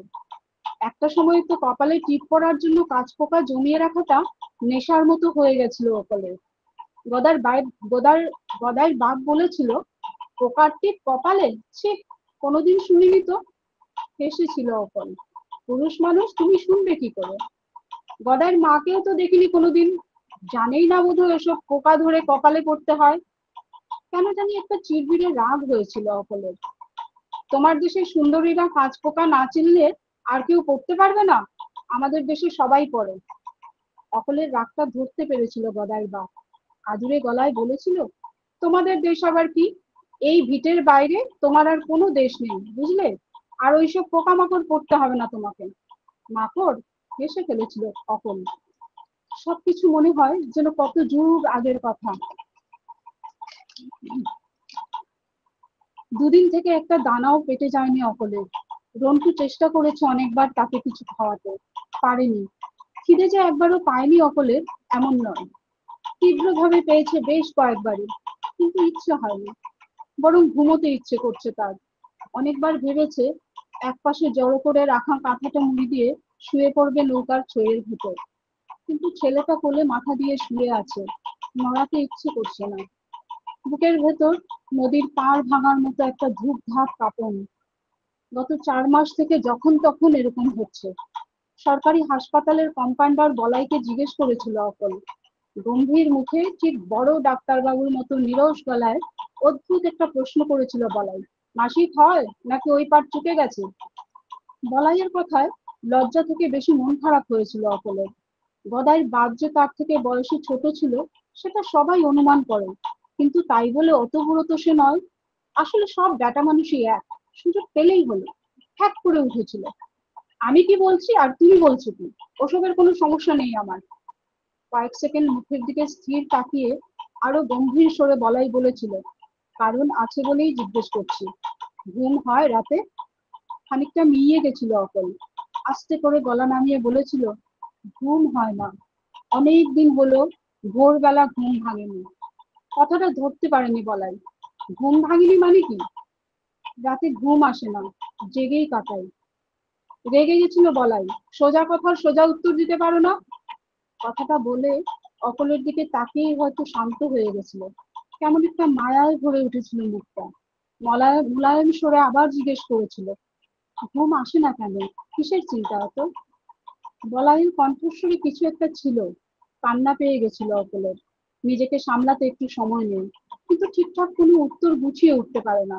আসলে গদাইয়ের বাপ মারা যাওয়ার পর থেকেই ভেতর ভেতর সব সময় একটা অশান্তি টের পায় সে। ভয়ের একটা শিরশির ব্যথা ইদানিং সমস্ত শরীরে ঘুরে বেড়ায় অকলের। ভয়ের সঙ্গে মরমে মরে যায় যখন সে পুরোনো দিনের কথাগুলো ভাবে।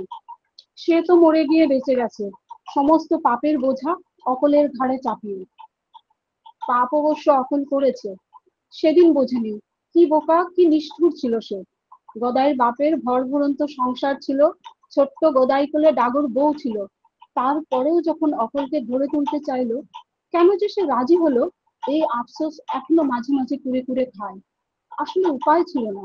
মা বাপ খুইয়ে সদ্য ওপার থেকে এসে তখন আশ্রয় নিয়েছে দূর সম্পর্কের মাসির সংসারে। হঠাৎ করে একটা যুবতী মেয়ের উক্ত ঝামেলা মাসি একদমই বরদাস্ত করতে পারেনি। দূর সম্পর্কের দূরত্ব আরো বেড়ে চলেছিল দিন দিন। সেই সময়ের গদাই বাপের প্রস্তাব পেয়ে বেঁচে গেছিল অকল। ঘরে বউ ছেলে আছে জানতো। সে অবশ্য কোনো দিন গদাই বাপের প্রথম সংসারের সঙ্গে কোনো খারাপ ব্যবহার করেনি। আসলে সে প্রয়োজনই হয়নি। কি যে হয়েছিল তখন মানুষটার, অকারণেই বউটার উপর অত্যাচার করতো যখন তখন। আর সেও মার খেয়ে অদ্ভুত চোখে তাকাতো শুধু অকলের দিকে, যেন অকলকেই দায়ী করতো সবকিছুর জন্য। মাঝে মাঝে বিড়বিড় করতো, রাক্ষসী, সব তো খেলি, এখন আমাকেও খেয়ে রেহাই দে। বউটা বাঁচেনি বেশি দিন, কিন্তু ওই দৃষ্টির হাত থেকে রক্ষা পায়নি অকল। যে বউয়ের উপর কারণ ছাড়াই যখন তখন খেপে যেত মানুষটা, সেই বউ মারা যাওয়ার পর বেশি দিন আর বাঁচলই না। অন্য এক বিপর্যয় সব তছনছ করে দিল। কি ভয়ঙ্কর সেই দিনগুলো। ধীরে ধীরে কেমন যেন আউলা ঝাউলা হয়ে গেল গদাইয়ের বাপ। নাওয়া খাওয়ার ঠিক নেই, দিন রাত গাধার মতো মাঠে পরিশ্রম করে যতক্ষণ ঘরে থাকতো এক মনে গাঁজা টানতো। বারান্দার এক কোণে জোড়ো করে রাখা উনুনের লাকড়ির স্তূপের পাশটায় একটা ধোয়ার কুণ্ডুলির মধ্যে বসে থাকতো চুপচাপ, এক মুখ দাড়ি ভর্তি, যেন কোনো ধুনি জ্বালিয়ে ধানে বসা সন্ন্যাসী। মাঝে মাঝে লাল চোখ দুটো স্থির চোখে তাকিয়ে থাকতো অকলের দিকে। সেই অদ্ভুত দৃষ্টি, কি আশ্চর্য!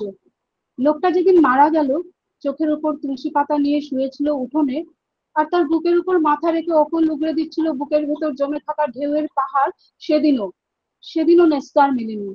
মাথা তুলে দেখেছিল গোল হয়ে দাঁড়িয়ে থাকা মানুষগুলোর চোখে সেই একই চাহনি, তুমিই দায়ী। ততদিনে আসল কথাটা জেনে গেছে গ্রামের সবাই, অকল বাংলাদেশী। তারপর থেকেই ভয়ে বুক কেঁপে উঠে যখন তখন। প্রায়শ্চিত্তের কোনো পথ পায় না অকল। ভাবতে ভাবতে মাথা দপদপ করে, রাগ হয় খুব, কিন্তু কার উপর রাগ ঠিক বুঝে উঠতে পারে না।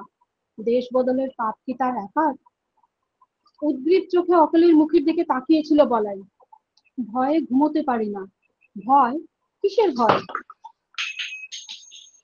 অবাক হয়েছিল বলাই। আর কোনো উত্তর দেয়নি অকল। কিছুক্ষণ অপেক্ষা করে বলাই কম্পাউন্ডার আবার বলেছিল, বুকের ধুকপুকুনিটা তাহলে এই ভয় থেকেই হচ্ছে মনে হয়। ভুল বলেনি বলাই। অকল নিজেও বোঝে সেটা, কিন্তু ভয়টা যে কিসের সেটা কি করে কাউকে বলবে সে? নৌকা চালাচ্ছিল মাইমাল পাড়ার কালুয়া নাইয়া। কালুয়ার নাম যে রকির, গ্রামের বেশিরভাগ মানুষই জানে না। বোবা কালা লোকটাকে সবাই ওই নামেই জানে। এই এক অদ্ভুত মানুষ। মাইমাল পাড়ার শেষ মাথায় রকিবের একটা ছোট্ট ঘর আছে, কিন্তু দিনের পর দিন রকিব ওই ঘরে পা মারায় না, নৌকোতেই কাটিয়ে দেয়। বোবা কালা বলেই হয়তো প্রয়োজন ছাড়া বিশেষ কেউ ধারে কাছেও ঘেসে না। এই কালুয়ার নামেও নাকি এসেছে। আজকাল অকলরা আর কেউ শব্দটা উচ্চারণ করে না। এসেছে বললে সবাই সেই একটা বিপর্যয় আসার কথাই বোঝে। রাত বিরেতে যেমন ভূত, প্রেত, সাপ, কিরাত, জিনের নাম বলা নিষেধ, তেমনি গ্রামের লোকেরা নোটিশ শব্দটা বলতে ভয় পায়। সরকারি পেয়াদা এসে কি জানি কখন কার হাতে ধরিয়ে দিয়ে যায়। প্রথম যেদিন নোটিশটা এসেছিল, ভয়ে আতঙ্কে কেমন যেন চেলা কাঠের মতো শক্ত হয়ে গেছিল গদাই বাপ। হাজারবার জিজ্ঞেস করেও মানুষটার মুখ থেকে একটি শব্দও সেদিন উচ্চারণ করাতে পারেনি অকল। ছুটে গেছিল মেম্বার দাদার বাড়িতে। মেম্বার দাদার ঘটনা জানাই ছিল। অকলকে দেখেই মুখের একপাশে অল্প হাসি ছড়িয়ে বললেন, তোর তো কপাল ভালো রে অকল, বেঁচে গেলি। থমকে গেছিল অকল। মানে? মানে বলছি তোর নামে তো এলো না, গদাই আর তার বাপের নামে চলে এলো। এলো মানে? ভুরু কুচকে তাকান মেম্বার দাদা। কেন, তুই কিছু জানিস না মনে হচ্ছে? কাগজ আসেনি, পেয়াদা যায়নি তোদের বাড়ি? আর কোনো কথার উত্তর দিতে পারেনি অকল। গদাইয়ের বাপের মতোই ভয়ে শক্ত হয়ে গেছিল। কাগজ মানে তো নোটিশ। অকলের অবস্থা থেকে ঘাবড়ে গেছিল মেম্বার দাদা। কি রে, কি হলো তোর? ও অকল! উত্তর দেয়নি অকল। কোন রকমে টলমলো পায়ে বাড়ি ফিরে ধূপ করে বসে পড়েছিল লোকটার পাশে। নোটিশ মানে তো বাংলাদেশি। সরকারি কাগজে গদাই আর তার বাপ বাংলাদেশি। বাপ বেটাকে পুলিশ এসে যে কোনো দিন ধরে নিয়ে যাবে, পুরে দেবে জেলে। কিন্তু তারা তো বাংলাদেশি না। এই বিটে গদাইয়ের ঠাকুরদা যখন বসত গড়েছিলেন, তখন তো বাংলাদেশ ছিলই না। তাহলে? থরথর করে কেঁপে উঠেছিল অকল। শক্ত করে খামচে ধরে লোকটার শার্টের হাতা। তাহলে কি অকলের জন্যই? পুলিশ কি সেই খবর জেনেই নোটিশটা পাঠালো? বাংলাদেশি তো অকল, তাহলে এদের বাপ বেটার নামে নোটিশ আসবে কেন? সেদিনের পর থেকেই অকলের জীবনে সব পাল্টে গেছিল। সব থেকে বেশি পাল্টে ছিল গদাইয়ের বাপ। সারাদিন মাঠে পরিশ্রম করে রাতেও বাড়ি ফিরতে চাইতো না, অকলকে এড়িয়ে চলতো। কারণটা অবশ্য আন্দাজ করত, কিন্তু বিশ্বাস করতে ইচ্ছে হতো না।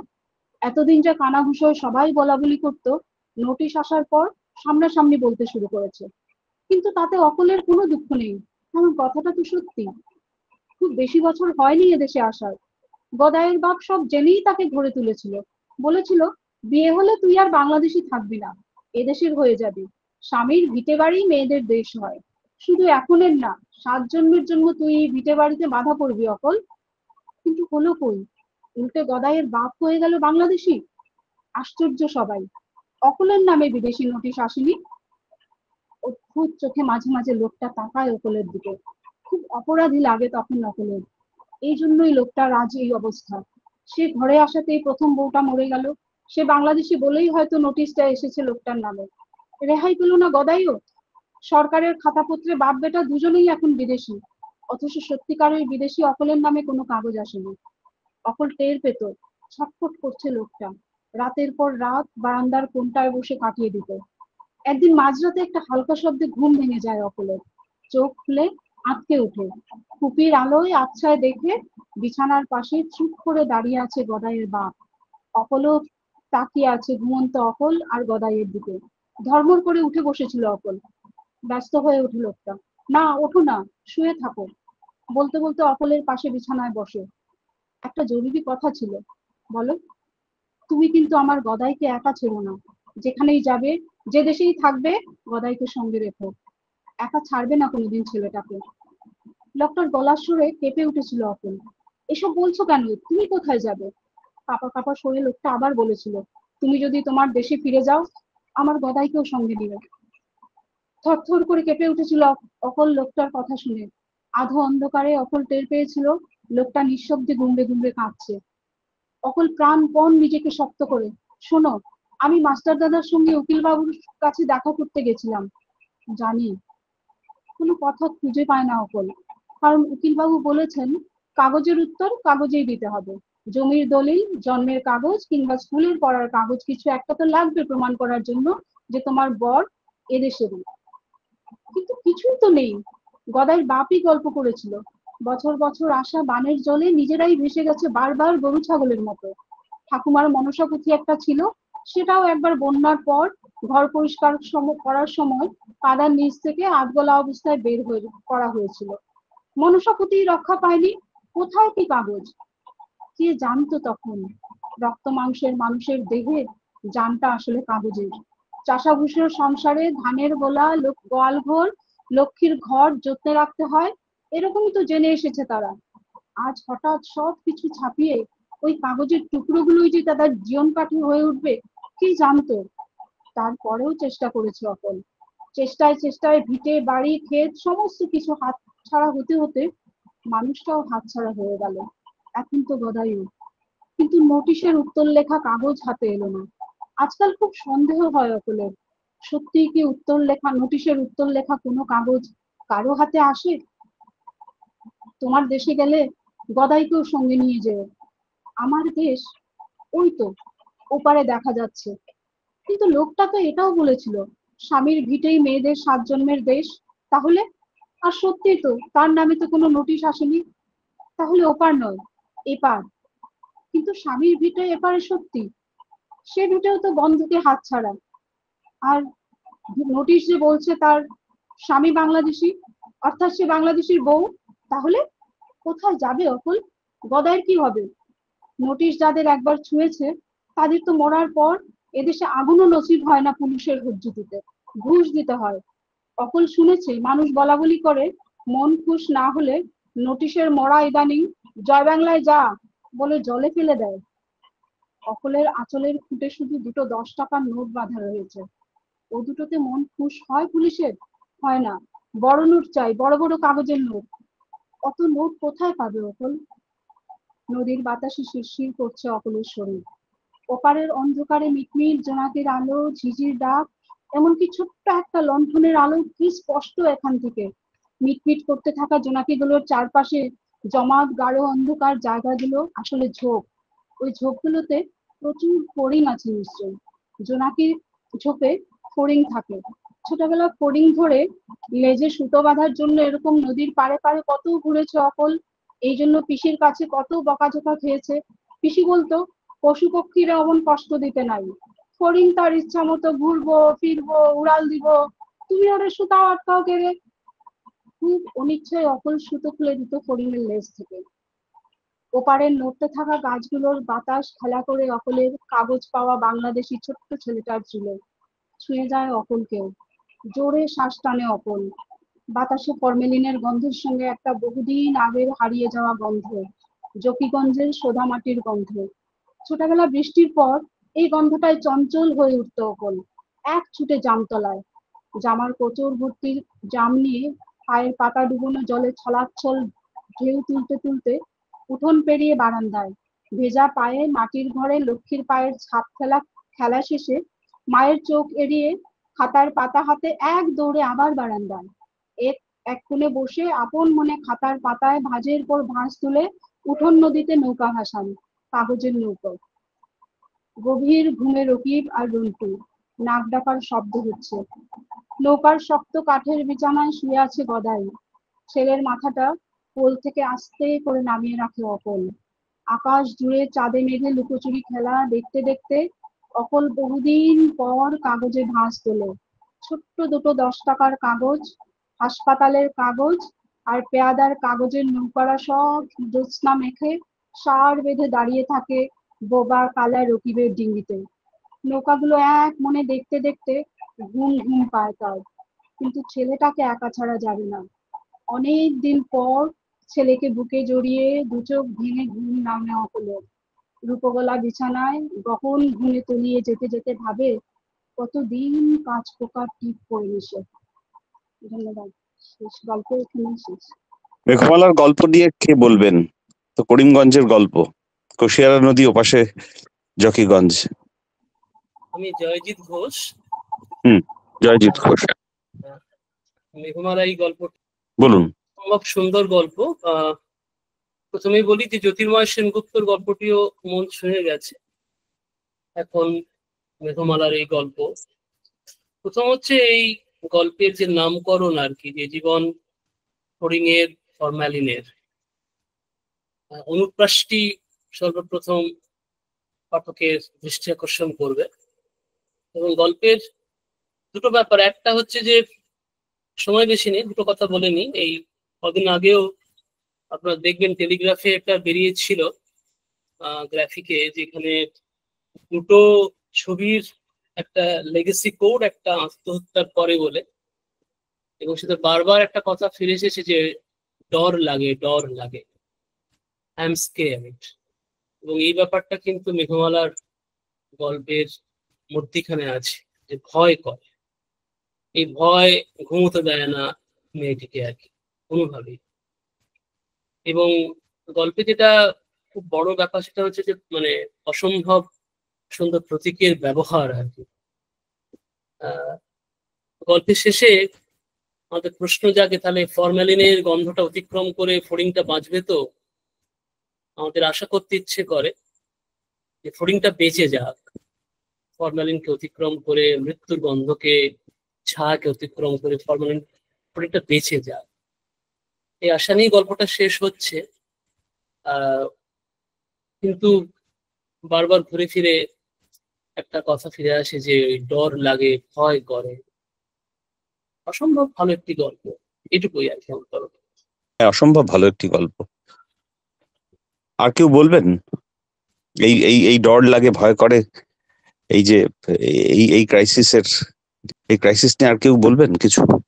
তাহলে পরমের গল্পে মনে হয়েছে, হ্যাঁ, এই টেনশনটা মেঘমালার গল্পে, যে টেনশনটার কথা এতক্ষণ ধরে বলছিলেন জয়জিৎ বাবু, এটা চমৎকার ভাবে চালিয়ে গেছে। আমি জয়জিৎ বাবুর সঙ্গে সহমত। আমি শুধু একটি কথা বলতে চাই, আমার মাঝখানে কোনো কোনো জায়গায় মনে হয়েছে যে এই টেনশনটা যতটা না ঘটনা পরম্পরায় বা চরিত্রের ভাবনা দিয়ে এসেছে, তার থেকে বেশি লেখক সচেতনভাবে বর্ণনা করেছেন। আমার এই একটি মাত্র মানে অনুযোগ আছে বলতে পারেন।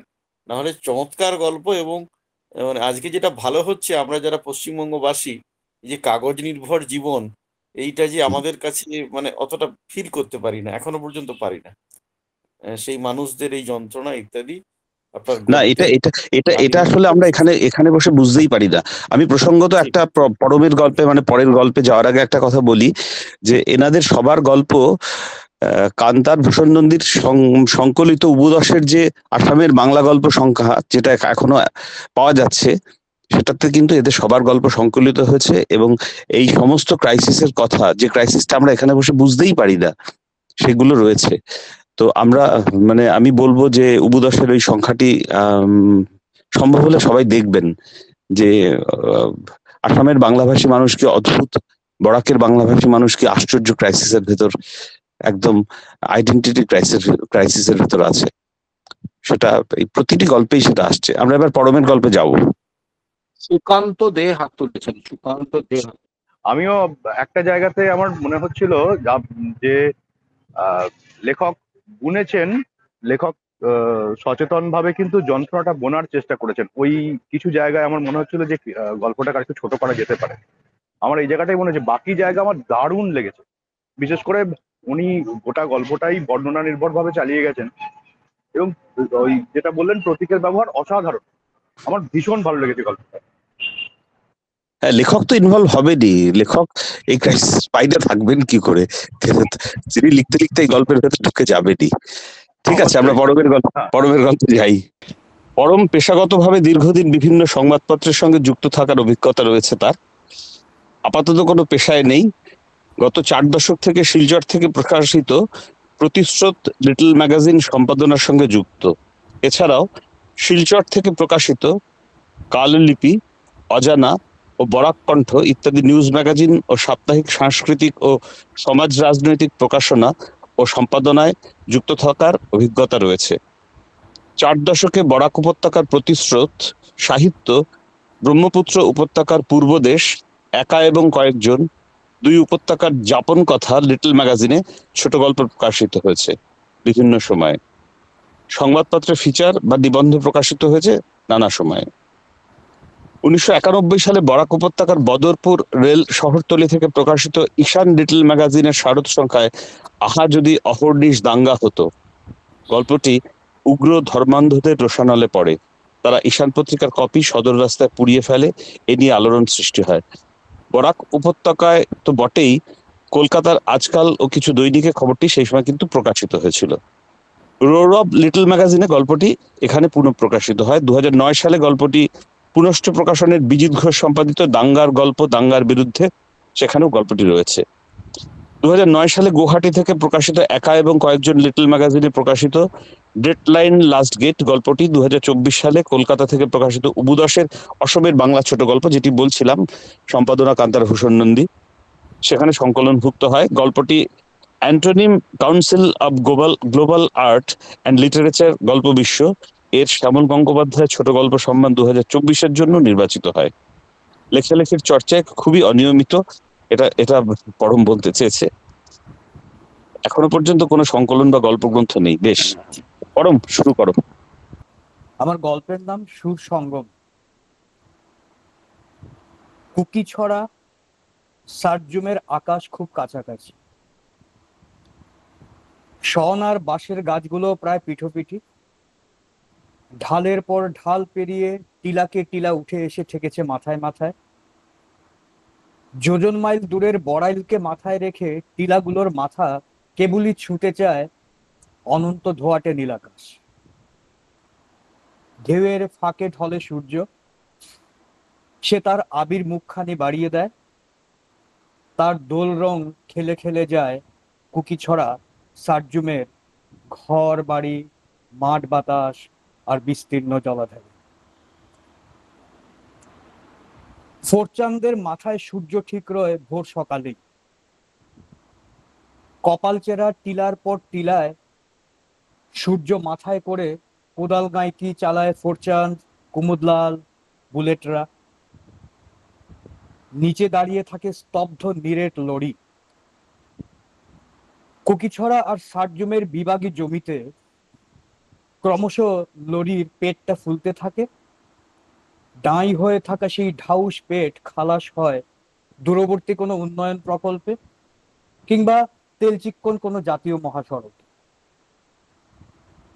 সকাল থেকেই ফোরচাঁদের মাথায় সূর্য ঠিক রয়ে কোদালে গাঁইতিতে।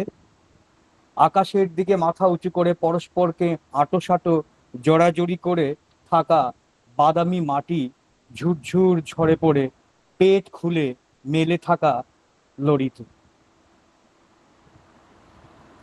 কোদাল গাইতে যত দ্রুত আছড়ে পড়বে ক্ষুন্নিবৃত্তির ছন্দ ছাড়া এই মাটিতে, তত দ্রুত বস্যি মানবে নির্বাক মাটি, তত দ্রুত বাদামি মাটি থেকে উঠে আসবে তারা তারা নোট, তত দ্রুত ফোরচাঁদ কুমুদলালদের পেশিগুলো গাছের তলায় সহসা শখের ক্যাম্পফায়ার করলে পাতাগুলো যেমন দুমড়ে মুচড়ে ঝরে পড়ে তেমনি ঝরে পড়বে। আর তার চাইতেও ছিন্নরাশ উন্মাদ দ্রুতির ছন্দে রিক্ততা আর শূন্যতা নিয়ে পেছোতে থাকবে এক প্রান্তিক জনপদ। একদিকে ফোরচাঁদ কুমুদলালরা কোদাল গাঁইতি চালায়, সূর্য ঠিক রয়, অন্যদিকে ভয়ঙ্কর খুনে খানাখন্দে সুশোভিত শ্রীকোনা মোহনপুর রোড ধরে রাম অবতার আগরওয়ালের রড ইন্ডাস্ট্রিকে লক্ষ্য করে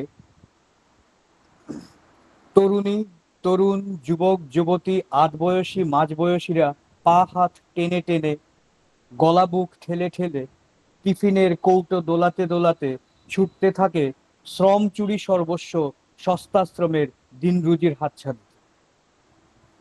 আর তারও অন্যদিকে বিশাল জলাধারে ঝুপঝুপ জাল ফেলে কৈবর্ত জালুয়া, মেছো গন্ধ ছড়ায় বাতাসে, সেই গন্ধ গায়ে মেখে জাল থেকে ট্যাংরা পুঁটি মকা চাপিলা চ্যাঙ্গায় তোলে ক্ষয়িষ্ণু পেশল কালো কালো সব হাত। এবং তারও অন্যদিকে মায়ের মমত্ব দিয়ে নিচু জমির বড় ধানের গড়ায় ঠকঠকে কাদার বিশ্বস্ত রসদ জুগিয়ে যায় সেই কৈবর্ত কৃষক যার সমস্ত শরীরে জিরেত জিরেত ভাবগন্ধ।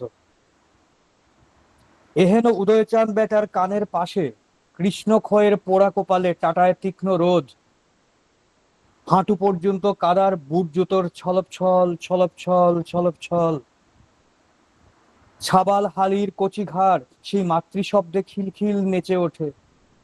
একটি মাছরাঙা আর এক পাল ঘুঘু এই পাতানো সংসারে অন্যমনস্ক মেজাজে দুলে দুলে পাক খেয়ে যায়।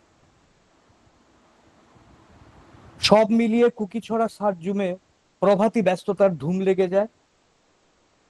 কোন সভ্যতা এখনো পর্যন্ত এই সাত সকালই প্রাকৃতিক আয়োজনের নরম মাটিতে কোনো পতাকা পুঁতে দিতে পারেনি। শতবর্ষ আগে এই জনপদের আদিবাসী বাঙালিরই আশেপাশে এইসব আকাশমুখী টিলাপুঞ্জের গভীরে গহনে সহবাসে ধুম লাগাতো খাসিয়া আর কুকিরা। এই কুকিছড়া আর এই সারজুমে আজব আজব সব বন্য জন্তু পাখি আর সাপদকুলের সঙ্গে।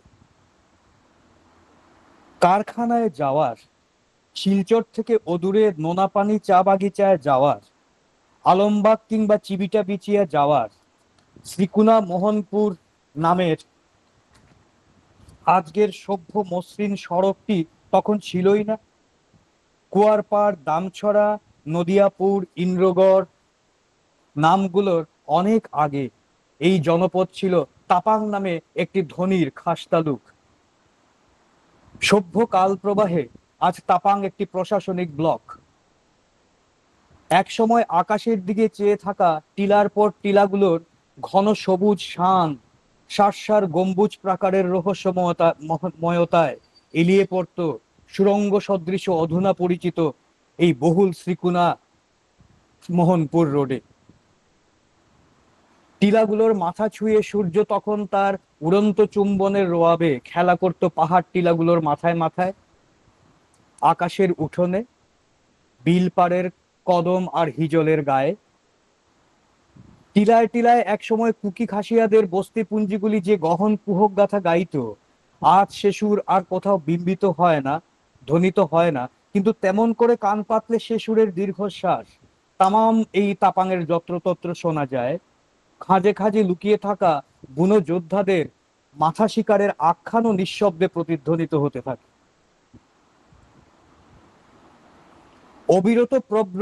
অবিরত প্রব্রজনে প্রাণীর আনাগোনায় আদিগন্ত অন্তকথা। এই সত্য ছাড়া ধরাতরের আর কোনো আদিকথা নেই, আর কোনো আদিবাসী সত্তা নেই। এরকম আনাগোনার শত শত সন্তান দলের কোন এক সন্তান দলের টিকে থাকার বা শাসন দখলের শিকার হয়ে টিলার পর টিলা ধরে ধরে পুঞ্জি করে থাকা কুকি খাসিয়ারা পেছোতে পেছোতে একসময় অনেক পেছনে হারিয়ে গেছে। অবশিষ্ট কিছু অঙ্গ শহরের আড়তদারদের হাজার লাখ টাকার সুপুরি চাষ করে বাগান পাহারা দিয়েছে। কেউ কেউ ঠিকাদারদের শনবাস চাষ করে পাহারা দিয়েছে বাজারে ওঠা দামের একেবারে গোড়ার অতি সামান্য অঙ্কের বিনিময়ে। এখন এ অঞ্চলের দখলদার কৈবর্তরা গত 40 বছরে ঢেরা পিটিয়ে জানিয়ে দিয়েছেন যে মাঝঘাট, সারজুম, কুকিছড়া, দামছড়া এইসব তল্লাটে তারাই দাপাচ্ছেন। শত বিবাদেও স্বগোষ্ঠীতে সংঘবদ্ধ দামাল কৃষ্ণকালো দমক দেওয়া পেশির মৎস্যগন্ধি ডাকাবুকো প্রান্তিক বাঙালি জাত ক্যাডারে বলে হাঁক পারলেই নাকি কুখ্যাত ডাকাত বাহিনী তো কোন ছাড়, বিষধর ফণিনীরা পর্যন্ত ল্যাজ গুটিয়ে পালায়। এই মৎস্যজীবীরা মাছের শ্বাস চেনেন, আঁশ চেনেন, গতি বোঝে, গন্ধ জানে, মনের ভাব বুঝে ফাঁস জাল ফেলে। আর মাছ স্বয়ং যাদের গন্ধ জানেন, সাপকে ভয় করলে তো জাতের কোনো চ্যাট চৈতন্যই থাকে না। কে আদিম আর কেই বা অকৃত্রিম, অথবা যে বা যারাই হোক আদিম বা বহিরাগত, সেই সব গবেষণা বা রাজনীতি নিয়ে জলের সঙ্গে মাছের সঙ্গে লড়তে লড়তে মাটি, ধানে, কারখানায়, ভোটার কার্ড আর রেশন কার্ডে একাকার হয়ে যাওয়া এই মৎস্যজীবী জনগোষ্ঠীর কোনো মাথা ব্যথাই নেই। কেননা তার কোনো বর্তমান নেই, তার কোনো ভবিষ্যৎ নেই। অভাবে আর বাংলাদেশের ধর্মীয় অত্যাচারের ভয়ে ফেলে আসা অতীত থেকে আজ নতুন অভাবের বর্তমানকে পাশ কাটাবার জন্য দিনভর খাটতে থাকা আর সন্ধে হলেই পুরুষদের গলা পর্যন্ত বুক জ্বালা ধরানো তরলে বুধ হয়ে আত্মধ্বংসী রাজা উজির মারা ছাড়া আর কিছু করার থাকে না। ঠিক যেমন বেঁচে থাকার জন্য হেরে যাওয়া অথবা মরে না যাওয়ার জন্য দূর হটে যাওয়া, কিংবা বাঁচার চেষ্টা করতে করতে ডিভোটার হয়ে ডিটেনশন ক্যাম্পে নাজেহাল হওয়া ছাড়া এ রাজ্যের অসংখ্য প্রান্তিক বাঙালির কিছু করার থাকে না। এই যেমন মাতৃভাষার পঞ্চদশ শহীদের উপত্যকাবাসী হয়েও, দ্বিতীয় বৃহৎ জনগোষ্ঠীর ভোটার হয়েও আত্মপরিচয়হীন না নাগরিক হয়ে নোম্যান্স ল্যান্ডে নিক্ষেপিত হওয়ার ভয় কাটে না। একদিন সন্ধ্যায় তিমির হরণের খামার বাড়ির উঠোনে ফোরচাঁদ আর কুমুদলাল আর হরিদাস মাস্টার এসেছে। তিমিরের কোনো এক কথার সূত্র ধরে কৈবর্ত হরিদাস মাস্টার হাসতে হাসতে বলেছিল, ক্যাডা পুরানা আর ক্যাডা নতুন এইসব হইতাছে আপনার আর মাথা ব্যথা, আমরা রইল বাঁচার চিন্তা। তখন ফোরচাঁদ উঠে বলে, আপনি বাইরের তো আইসেন, বাবু মানুষ, ব্যবসা করবেন, ইধারের কিতা বুঝবেন। তিমিরের চোয়াল শক্ত হয়ে যায়। সে নড়ে চড়ে উঠে বলে, বাইরের মানে? কোন বাইরে? কিসের বাইরে? শিলচর থেকে শ্রীকুনা কুকিছড়া এসেছি বলে বাইরে? আপনারাও তো মাত্র কয়েক বছর আগে বাধ্য হয়ে অন্য দেশ থেকে এই মাটিতে এসেছেন। কত আর বাইর ভিতর করবেন কইতো, ছাড়েন না এসব। হরিদাস মাস্টার বিনয় করে হেসে বলেন, চক্রবর্তী মশাই, আপনার কথাই হক কথা। মাটি বাড়ির সীমানা না থাকলে সমাজের আর জাতের কিসের বাইর ভিতর, হক কথা। কিন্তু জানেন থাইক্কা যায় কেন, জানি থাইক্কা যায় কেন, এইসব সীমানা কাজ্যা থাইক্কা যায় জানি না। কে আগে আর কে পরে আইলো সেই নিয়ে আমরা এই কুকিছড়া মাঝঘাটি কম কাজ্যা হয় দাদা। নিজেরার মধ্যে কম মাইর হয় সীমানা লইয়া, হইতেই থাকে। মহাভারতের যুদ্ধ রক্তারক্তি পর্যন্ত হয়। তারপর একটু থেমে হরিদাস মাস্টার ফোরচাঁদকে দেখিয়ে বলে, ইলার কথান বুঝে কর, আফরা তাফরা মাইত্তা ফেলায়। ব্যবসা ছাড়া অন্য কোনো কাজ নেই তিমিরের। ব্যবসার অবসরে বুলডোজার, কোদালে, গাইতির আঘাতে ক্রমাগত পথের ধার ছেড়ে পালিয়ে যেতে থাকা অবশিষ্ট আকাশমুখী টিলাগুলো কখনো কখনো কাতরভাবে তিমিরকে ডাকলে মাঝে মধ্যে তার সাড়া দিতে ইচ্ছে হয়। বৃষ্টি পড়লে শুকনো মাটির ভাপে সেদ্ধ হয়ে ওঠা সোঁদা গন্ধটি তার ভালো লেগে যায় নাগালের বাইরের বিষণ্ণ ভালোবাসার মতো। রেডিয়াম চাঁদের উৎসবের রাতে ওই অল্প দূরের পিনন্নত শীষ বিনন্নত ধানশীষ আর তার মোহনবাসী ঢেউ তিমিরকে কখনো কখনো কাছে টানে। আর সাত সকালটিতে কত পাখির কলতান, আহারে কত মনময় কাকলি, থম মেরে দাঁড়িয়ে থাকা রহস্য কুহেলিকা ছাওয়া আদিভৌতিক প্রাগৈতিহাসিক নিশুতি রাত কোন গহন অতল থেকে কখনো কখন তিমিরকে ডেকে বলে, আমি আছি, আমি আছি, তুমিও আছো, তুমিও থেকো। কোন এক কান্না ভেজা কৃষ্ণকলি রাতে ঘাস চাপা শিশির ভেজা উঠোনে চিত হয়ে পড়েছিল ব্যবসায়ী তিমির হরণ। তার দুই চোখের আলোয় সেদিন ছল ছল করে উঠেছিল দিগন্ত প্রসারিত অন্ধকার। কয়েক বছরের ব্যবসা বুদ্ধিতে তিমিরের মনে হয়েছে কোনো অনিচ্ছাকৃত ব্যর্থতাও দূরত্ব কমাতে সাহায্য করে।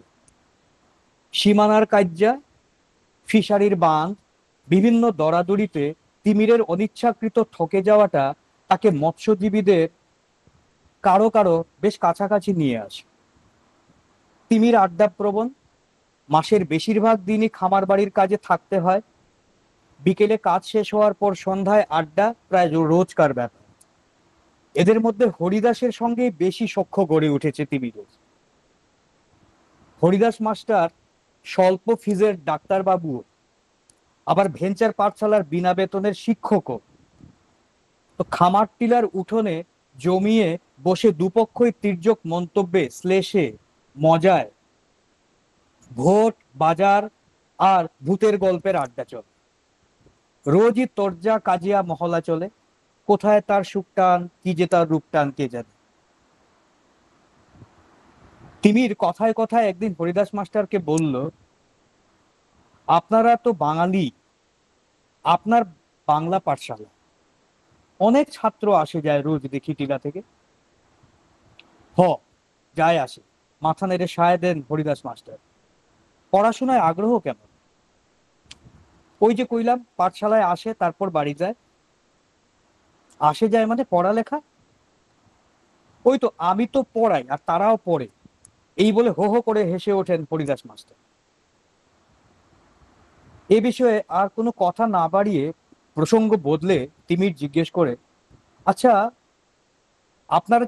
আপনারা কি আমাদের এই বাংলা ভাষা শহীদ দিবস পালন করেন এখানে? কোন শহীদ দিবস আপনাদের? ওই যে 19শে মে, একাদশ, দ্বাদশ।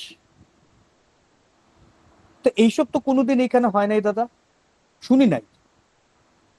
কি বলছেন মশাই? সব মিলিয়ে আমাদের এখানে বাংলা সহ 15 জন মাতৃভাষা শহীদ। 19-এর গল্প শোনেননি? না কইতাছি তো, বিশ্বাস করেন দাদা, তিমির ভাষা হারিয়ে ফেল। হরিদাস মাস্টার এবার বলে, তবে আমরা একটা বাংলা আছে, সে বাংলা বড় আনন্দের। আপনার আর বাংলা আনন্দের, এর মানে কি ঠিক বুঝলাম না। আর বেশি দিন অপেক্ষা করুন লাগবে না, সামনেই আমরা মহাপরব, দোল পরব। 7 দিন ধইরা চলবো হুলুস্থুলু। ওই সময়টা এইবার টাউনে না গিয়া, এই শিলচর না গিয়ে এইখানে থাকেন চক্রবর্তী বাবু। আমরা বাংলার মজা দেখামু আপনাদের। পক্ষকাল পর একদিন সকালে তাপাংয়ের পাহাড় টিলাগুলোতে অন্ধকার কাটিয়ে সূর্য শুরুতে যেমন প্রতিদিন খেলে তেমনি খেলছিল। বিলের ধার ঘেঁষে এলাকার মৎস্যজীবীদের সার বাঁধা নৌকো, মাছ সোয়ারিদের সঙ্গে দরাদরি পর্ব সাঙ্গ হয়েছে। ধান ক্ষেত, বিল, সুপুরি চুবিয়ে রাখা ডোবা, ঝোপঝাড় আর উঁচু ঘাস বন সঙ্গে করে এলোমেলো বিলগুলোর যেখানে যেমন সব ছন্দের শব্দ ওঠে, তেমন তেমন শব্দই উঠে আসছে। সকাল গড়িয়ে দুপুর, তিমির লক্ষ্য করে ঘন্টা দুয়েকের ব্যবধানে লম্বা লড়ঝড়ে কয়েকটি বাস এসে থামছে। আশেপাশের বালক বালিকা শিশুরা ভিড় জমাচ্ছে। একটা অন্যরকম কলরব। বাসগুলো একটা মাঠে থামছে, একে একে খোল, হারমোনিয়াম, মন্দিরা, করতাল নিয়ে উজ্জ্বল রঙিন পোশাকের মানুষরা বাস থেকে নামছে। কুকিছড়া সার্জুম মাঝঘাটের পরিচিত সবুজ ও ফিকে হলুদের ওপর উজ্জ্বল পোচ দিয়ে যাচ্ছে এক আগমনী আবহ, যেন দোল এসেছে। দুপুর গড়িয়ে বিকেল, আর বিকেলকে সহসা টপকে গোধূলি সন্ধ্যা নামতে নামতে বলছে বসন্ত এসে গেছে। তিমিরের ছোট্ট খামার গৃহের ভেতর থেকে বিদ্যুতের আলো দেখা যাচ্ছে। বারান্দার আলো উঠোনে এসে পড়েছে। সেই উঠোনেরই মাঝখানে চেয়ারে বসেছিল তিমির, হাতে চায়ের কাপ। হঠাৎ হরিদাস মাস্টার ছুটে আসেন হন্তদন্ত হয়ে। হন্তদন্ত কিন্তু উৎকণ্ঠিত নয়, প্রবল উৎসাহে তিমিরের একদম কাছে এসে বলে, চলুন চলুন, আর দেরি নয়, আপনাকে নিতেই এসেছি। আজ তিমিরের মনটা দুপুর থেকেই অজান্তে হালকা ফুরফুরে। সহাস্য বিস্ময়ে সে বলে, আরে কোথায় যাব? আপনাকে আমাদের বাংলা দেখাবো বলেছিলাম না সেদিন? বাংলা? সেই দিন কইছিলাম না, মনে নাই আপনার? আপনাগো শহীদ দিবসের বাংলা আর আমাগো আনন্দের বাংলা। এবার তিমিরের মনে পড়ে যায়, উৎসাহিত হয়ে ওঠে, দাঁড়িয়ে হেসে বলে, ও তো কতদূর যেতে হবে? ওই তো মাঝখানে 2 টিলা আর বিলের সামান্য 2 প্যাচ, তারপরেই সুরেশ দাসের টিলায় যেতে হবে।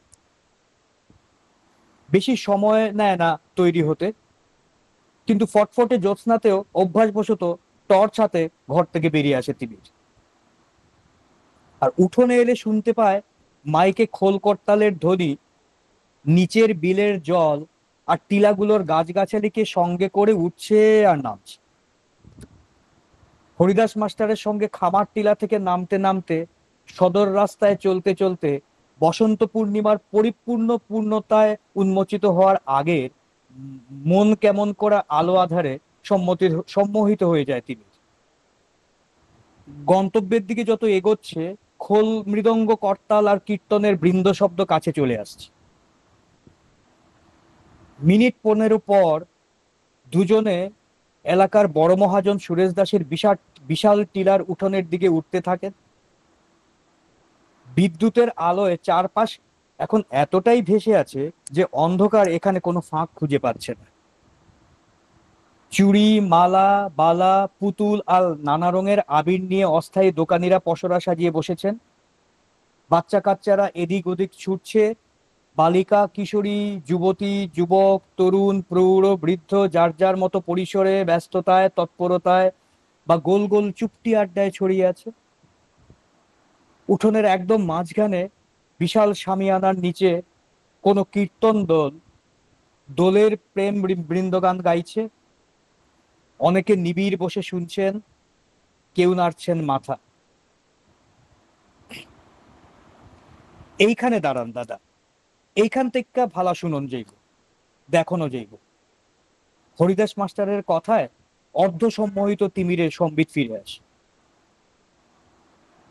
এইভাবে বেশ কিছু সময় গড়িয়ে যাওয়ার পর তিমির একটু অধৈর্য হয়ে বলে, কিন্তু মাস্টার, অনেকক্ষণ ধরিয়া চলের দেখি কীর্তন, আর কত সময় চলবো? অনেক রাত পর্যন্ত, সন্ধ্যার থেকে শুরু হয়, চলতেই থাকে। এটা আমাগো দোল পরবের উড়ি গান। একটা পার্টি না তো, কয়েক পার্টি। দেখছেন না 5টা বাস আইছে, সনবিল আর আনিপুর থেকে এইবারের দফা আইছে। দেখছেন না? হ্যাঁ, দেখছি দেখছি। তিমির এবার বুঝতে পারে এক দলের পর আরেক দল গান ধরে, তাই দফা, মানে দফায় দফায় চলে এদের এই উড়ি গান। কয়েকটি মাইকে দলের রাধাকৃষ্ণ লীলা গান চলছে ভক্তির সুরে, চড়া সুর, কখনো সুর কখনো নামে আবার ওঠে। বেশ কিছুক্ষণ এভাবে গড়িয়ে যাওয়ার পর অধৈর্য হয়ে তিমির মাস্টারকে একটু তীক্ষ্ণভাবে বলে, আমারে কেনে এখানে আনলা বুঝলাম না, আপনার ওই বাংলা কই? হাত বাড়িয়ে একটা সিগারেট চেয়ে হরিদাস মাস্টার মিটিমিটি হেসে বলেন, গন্ধ পাইতেছেন না? চিন্তা কইরেন না, কথা আমি রাখমুই। বেশ একটা ফুরফুরে দরাজ মেজাজ ছিল আজ তিমিরের দুপুর থেকে। অন্য একটা আশায় মন আনচান করছে, কিন্তু কিন্তু 1.5 ঘন্টার বেশি হলো মাস্টারের হেয়ালি আর ভালো লাগছে। ওদিকে কীর্তনের ঝুমতাল উঠেছে, খোলের বল আফালের ঢেউয়ের মতো। কীর্তনের দল দুলতে দুলতে উঠে দাঁড়িয়ে এবারে গাইতে থাকে, দুলতে থাকে। যত শ্রোতা দর্শক সবাই দাঁড়িয়ে দুলছে। ওই দূরত্ব থেকে, গভীর অতল থেকে দমকে দমকে উঠে আসতে থাকা সমবেত মার্চিং কোরাস যেন শুনতে পাচ্ছে তিমির। দোলের গানের সমবেত সুরে দোল খাচ্ছে কুকিছড়া, সার্জুম, মাঝঘাটের সমূহ সত্তা। তিমির ঘাড় ঘুরিয়ে হরিদাস মাস্টারকে কিছু জিজ্ঞেস করতে যায়। মাস্টার চোখে আঙুল দিয়ে ইশারায় তিমিরকে কীর্তনে মনোনিবেশ করতে বল। চোখে তার দুষ্টু মিষ্টি হাসি। পায়ে পায়ে কীর্তন স্থলের দিকে এগিয়ে যায় তিমির। হরিদাস মাস্টারও পাশাপাশি এগিয়ে আসে। গোটা কীর্তন চত্বর আক্ষরিক অর্থে ওই দ্রিদ্রিম দ্রিদ্রিম তালে বলে শূন্যে লাফাচ্ছে। শুধু কি বলছে গাইছে বুঝে উঠতে পারছে না তিমির। তিমির হঠাৎ লক্ষ্য করে হরিদাস মাস্টার, কুমুদলাল, রকেট, ফরচাঁদ তাকে ঘিরে একই ছন্দে নাচতে শুরু করেছে। এক আকস্মিক কার্নিভালের মুখে দাঁড়িয়ে বেশ নার্ভাসও লাগে তিমিরের, কিন্তু হাসতে থাকে। তার হাসি পেতে থাকে। তার পায়ে হাতে চলমান দ্রিদ্রিম ছন্দের তরঙ্গ বেজে ওঠে। দ্রিম দ্রিম দাদিম দ্রিম দ্রিম, হা হা হা, এরকম একটা শব্দ। তিমির হাসতে হাসতে তালে তালে নাচতে শুরু করে। দ্রিম দ্রিম দ্রিদিম দ্রিম, হো হো হো। হাসতে হাসতে হরিদাসকে গলা চড়িয়ে বলে, কি বলছে কি বলছে, গানটায় কি বলছে। কীর্তনের সুরে দোহার দিয়ে নাচতে নাচতে হরিদাস মাস্টার তিমিরের কানের সামনে মুখ এনে বলতে থাকে, আহ কি মজা বাংলা ভাষা, আহ কি মজা বাংলা ভাষা, হা হা হা, হো হো হো। এটাই বলছে, এটাই বলছে, আহ কি মজা বাংলা ভাষা। সমস্ত উঠোন জুড়ে দৃপ্ত স্লোগানের মতো একই কথার সুরের লহর উঠছে আর নামছে, উঠছে আর নামছে।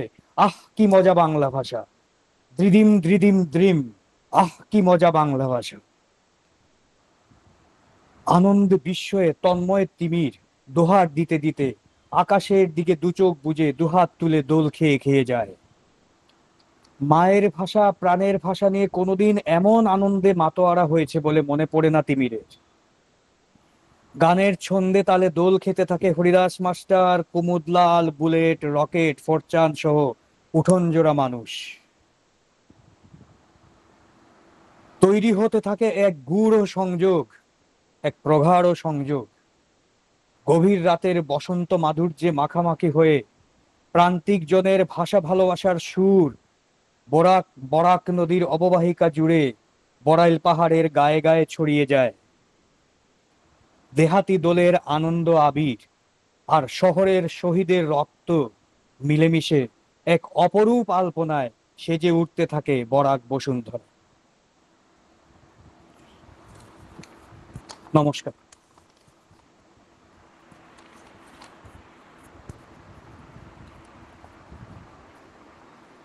হ্যাঁ, পরমের গল্প তো শুনলাম আমরা, পরমের গল্প শেষ হলো। পরম তো আসলে 52কে আর 61কে মিলিয়েছে। পরমের গল্প নিয়ে কেউ বলবেন? তাহলে বলুন, শুনি।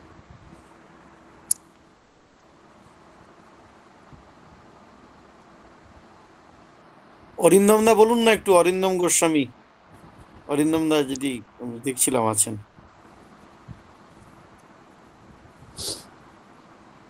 অরিন্দম, হ্যাঁ বলছি দাদা। বলো বলো। আমার অ্যাকচুয়ালি 3টে গল্প নিয়ে আমি অল্প অল্প একটু বলবো, বলো বলো। সেটাই বরং ভালো হবে। প্রথম গল্পটি জ্যোতির্ময় বাবু যেটা লিখলেন, মোকাম, সেই গল্পটি উনি বলেইছিলেন যে আমার দ্বিতীয় পর্বটা একটু দীর্ঘ হবে। প্রথম এবং তৃতীয় পর্ব ওই একই রকমের উত্তেজনা সবাই বললেন আপনারা। দ্বিতীয় পর্বটায় তার বিস্তার আছে। বিস্তারের জন্য এই পর্বে গতিটা একটু স্তিমিত, কিন্তু এই বিস্তারটার জন্যে যে তিন ধরনের যে চরিত্র, হ্যাঁ, যেটা হচ্ছে একটা হচ্ছে দেবপ্রিয়, যে একদমই বহিরাগত, খগেন যে যার তিন পুরুষের বাস, কারণ খগেন দাদু থেকে শুরু হয়েছে, যিনি অসিত সেনের সিনেমা করেছেন। আর আর একজন যেটা হলো সেটা হচ্ছে এইখানে মনেশ্বর ড্রাইভার, যে কিনা বড়। এবার এই যে তিন ধরনের মানুষ, তিন আইডেন্টিটির মানুষ, তাদের একটা বিভিন্ন সিচুয়েশনের মধ্যে পড়ে তাদের নিজস্ব যে কথা, নিজস্ব যে বলা, সেইটা এই গল্পের মধ্যে এই দ্বিতীয় পর্যায়টাতে বড় করে দেখানো হয়েছে। এইখানটা একটু গল্পের গতি স্লথ হয়েছে হয়তো, কিন্তু এই যে এখানে বিভিন্ন জনে বিভিন্ন রকম ভাবে তাদের যে রিপারকেশনটা দিচ্ছে, এটাই এই গল্পের কিন্তু মূল বিষয় আমার যেটুকু মনে হয়েছে। এবং এই ক্ষেত্রে তিনজনের যে ভাষার ভিন্নতা, সেটাও তাদের সেই আইডেন্টিটি, সেটাকে সুপ্রতিষ্ঠিত করতে সহায়তা করেছে। এইভাবে গল্পের শেষে আমরা কি সেটা জানি, গল্পের শেষে যেটা কি হলো সেটা আমরা জানি, যে গল্পটা আমরা শুনেছি সেহেতু এই যে সামান্য একটা 302 নম্বর দাগের যে জমি, সেই জমিটা দখল, জমি তো বলছেন না, ওরা বলছেন মাটি। এই মাটি যে দখল, এই দখলটার যে রূপ, সেটা কিভাবে হলো আর কিভাবে মাটি দখল হয়ে যায়, তার বিভিন্ন রকমের রূপ আমরা দেখতে পাচ্ছি। তার যে একটা ঘনঘোর, আমরা বলবো যে খণ্ডযুদ্ধ, তার মধ্যে প্রাণ হাতে নিয়ে ফিরে আসা, এই সমস্ত কিছুই এই গল্পের মধ্যে আছে। এবং সেইখানেই মোকাম, মানে যার মানে হচ্ছে বাড়ি, সেটা বাড়ি ফেরা, কোথায় বাড়ি, বাড়ি ঘর ছাড়া, এবং এক জায়গায় বাড়ি কিন্তু সেই জায়গার লোক সেই বাড়িকে স্বীকার করে না। যে স্বীকার এবং অস্বীকার, স্বীকৃতি এবং অস্বীকৃতি, এর মধ্যে যে দ্বন্দ্ব, এটাই গল্পের মধ্যে আমার মনে হয়েছে লেখক তুলবার চেষ্টা করেছে। গল্পটি ভালো লেগেছে আমার খুবই। দ্বিতীয়, মেঘমালা মোহান্ত বরাক উপত্যকার যে কাহিনী এখানে এনেছেন, যে জীবন ফড়িংয়ের, ফরমালিনের, আমরা তো যে জীবন ফড়িংয়ের দোয়েলের এই কথা তো জানি, এই নামকরণের সঙ্গে তো আমরা খুবই পরিচিত। তার সঙ্গে উনি ফরমালিনের কথা এনেছেন।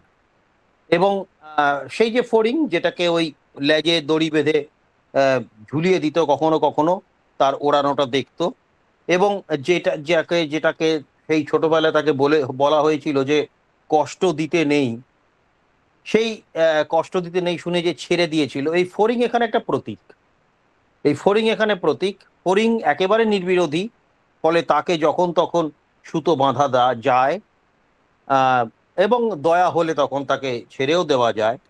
আর এর সঙ্গে ফরমালিন, যে ফরমালিন মৃত মাছকে জিয়ে রাখে, তাহলে কি মৃত লাশকেও সে জিয়ে রাখবে? এই বলে দুইয়ের মধ্যে এখানেও একটা তুলনা, এবং আগের গল্পতেও একটা দমচাপা ভয়ের আবহ আছে, এই গল্পের মধ্যেও আছে। এবং এই দুটো গল্পের মধ্যেই আমরা দেখতে পাচ্ছি যে একজন সত্যিকারেরই বাংলাদেশি মহিলা আছেন, অকল তার নাম, যার কিনা খিদে নেই, ঘুম নেই, যার কিনা এরকম একটা সর্বনাশ ঘটে গেছে যে তার স্বামী তখন নেই হয়ে গেছেন। আর তার যে অদ্ভুত জীবন, তার অদ্ভুত যে জীবন, সেই জীবনে তার সঙ্গে তার আগের সতীন, প্রথম পক্ষের স্ত্রী, তার যে ইন্টারাকশন, তার যে তাকিয়ে থাকা, তার সঙ্গে তার যে স্বামী, তার যে ইন্টারাকশন, সতীন মারা যায় কিন্তু স্বামীও মারা যায় তার পিছন পিছন। আর তার আগে তার শাশুড়ি, তিনি যখন এসে বলেন যে গদাইকে তোমার সঙ্গে রেখো, এইখানে কোথায় আইডেন্টিটি কোথায় সরে যায় আমরা দেখতে পাই। যদি তুমি বাংলাদেশে যাও তাহলে তুমি গদাইকে সঙ্গে রেখো। মাটির থেকেও মানুষ এইখানে দামি হয়ে ওঠে সঙ্গে রাখার ক্ষেত্রে, এবং শেষ পর্যন্ত মানুষ তো মানুষেরই সঙ্গ খোঁজে। ফলে ওই নোটিশের উত্তর লেখা কাগজে যাই লেখা থাকুক না কেন, ওই সামান্য 2 10 টাকার নোট, তাতে করে যতটুকুই মানুষকে ভোলানো যাক না কেন, ওই লক্ষ্মীর পায়ের ছাপ, চাঁদের আলো, এইটা একটা অদ্ভুত আহ, একটা বিভ্রম, একটা ইন্দ্রজাল সৃষ্টি করে দেয়। এবং ওই ছেলেকে বুকে জড়িয়ে মানুষ সে যে বাঁচবে, এই বাঁচবার যে আকাঙ্ক্ষা, এই আকাঙ্ক্ষা যত ফড়িংয়ের জীবনেও যে বাঁচার একটা আকাঙ্ক্ষা থাকে, যে সব হারিয়ে ফেলে, তারও জীবনের যে আহ, একটা আকাঙ্ক্ষা থাকে, এই শাশ্বত বিষয় এই গল্পে একটা অদ্ভুত আলো ফেলেছে, এইটা আমার মনে হয়েছে। আর শেষ গল্প যে সুরসঙ্গম, হ্যাঁ কিছু বলছেন কেউ, আমি কি ছেড়ে দেবো? না, বলো বলো, পরম আচ্ছা, গল্প বলো। শেষ গল্প যে সুরসঙ্গম, সুরসঙ্গমে তিমির যে আইডেন্টিটিটা আমরা দেখছিলাম যে প্রত্যেক গল্পে খুঁজছে, এই তিনটে গল্পের মধ্যে একটা সুর কিন্তু এইটা আছে, নিজের অস্তিত্ব, নিজের আইডেন্টিটি, নিজের পরিচয়।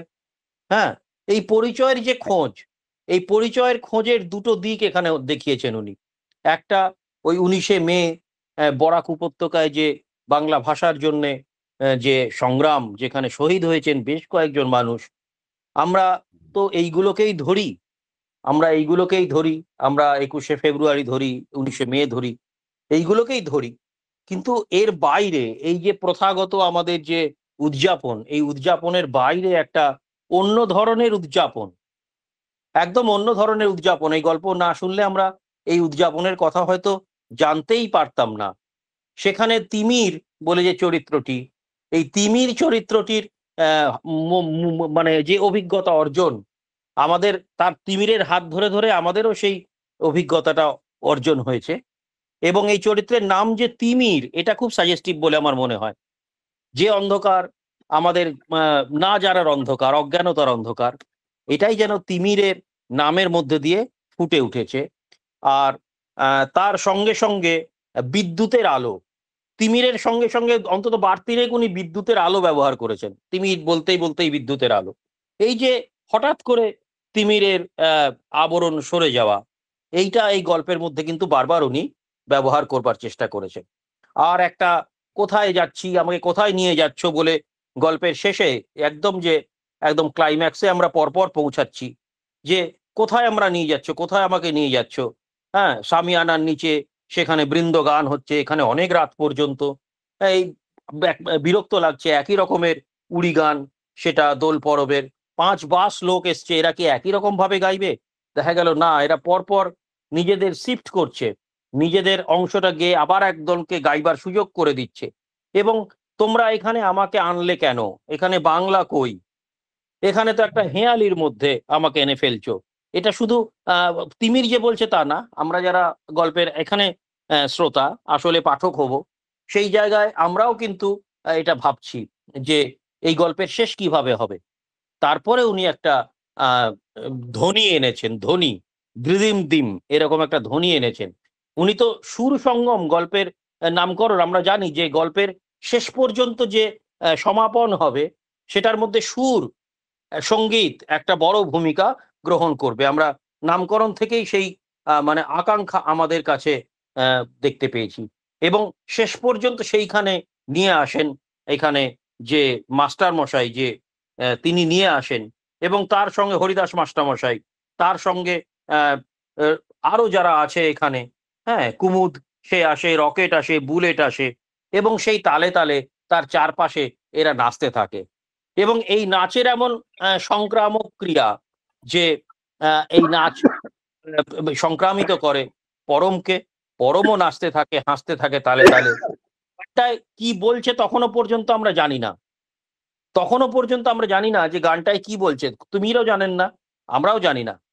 আমরা ভাবি প্রথম গল্পের যখন মিছিলে বিভিন্ন রকমের স্লোগান উঠছে, আমরা শুধু কয়েকটি শব্দ চিনতে পারি, বেশিরভাগ শব্দ কিন্তু আমরা চিনতে পারি না, তাই না?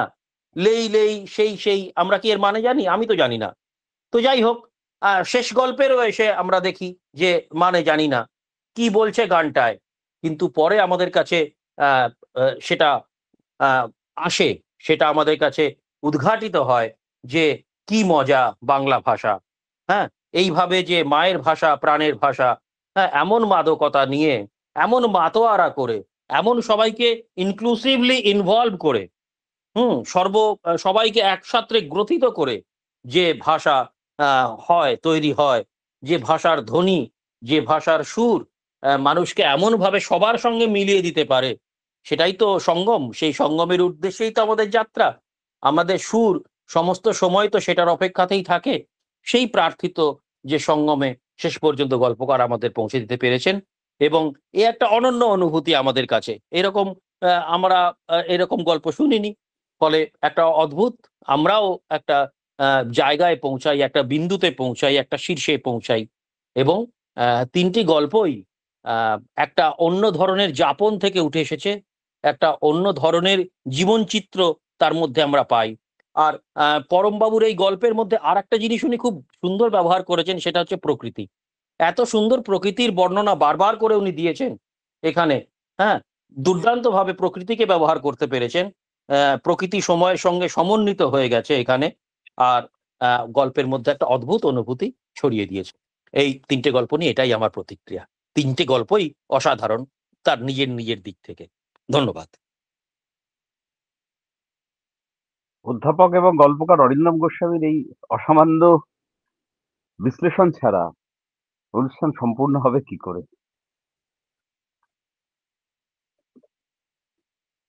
আর কেউ কিছু বলবেন? মানে আজকে তো একটা অসামান্য একটা অনুষ্ঠান হলো, অসামান্য তিনটি বাংলা ছোট গল্প শুনলাম। একজন হাত তুলেছিলেন। আমি রশ্মির ভট্টাচার্য বলছি। বলুন বলুন। অসাধারণ ছিল আজকের অ্যারেঞ্জমেন্ট, বলা বাহুল্য, মানে সত্যি হার্ট টাচিং। এতজন জনমুখী লোকের সঙ্গে দেখা, কথাবার্তা বলা কি মানে একটা আনএক্সপেক্টেড ব্যাপার ছিল আমাদের জন্য। আমি অফিস থেকে এসে মানে আমার পর আমি সত্যি মানে কি বলবো, তিনজনের তিনটে মানে অধ্যায় যে ছিল, তিনটেই মানে অসাধারণ ছিল, সেটাই ব্যাপার। নমস্কার।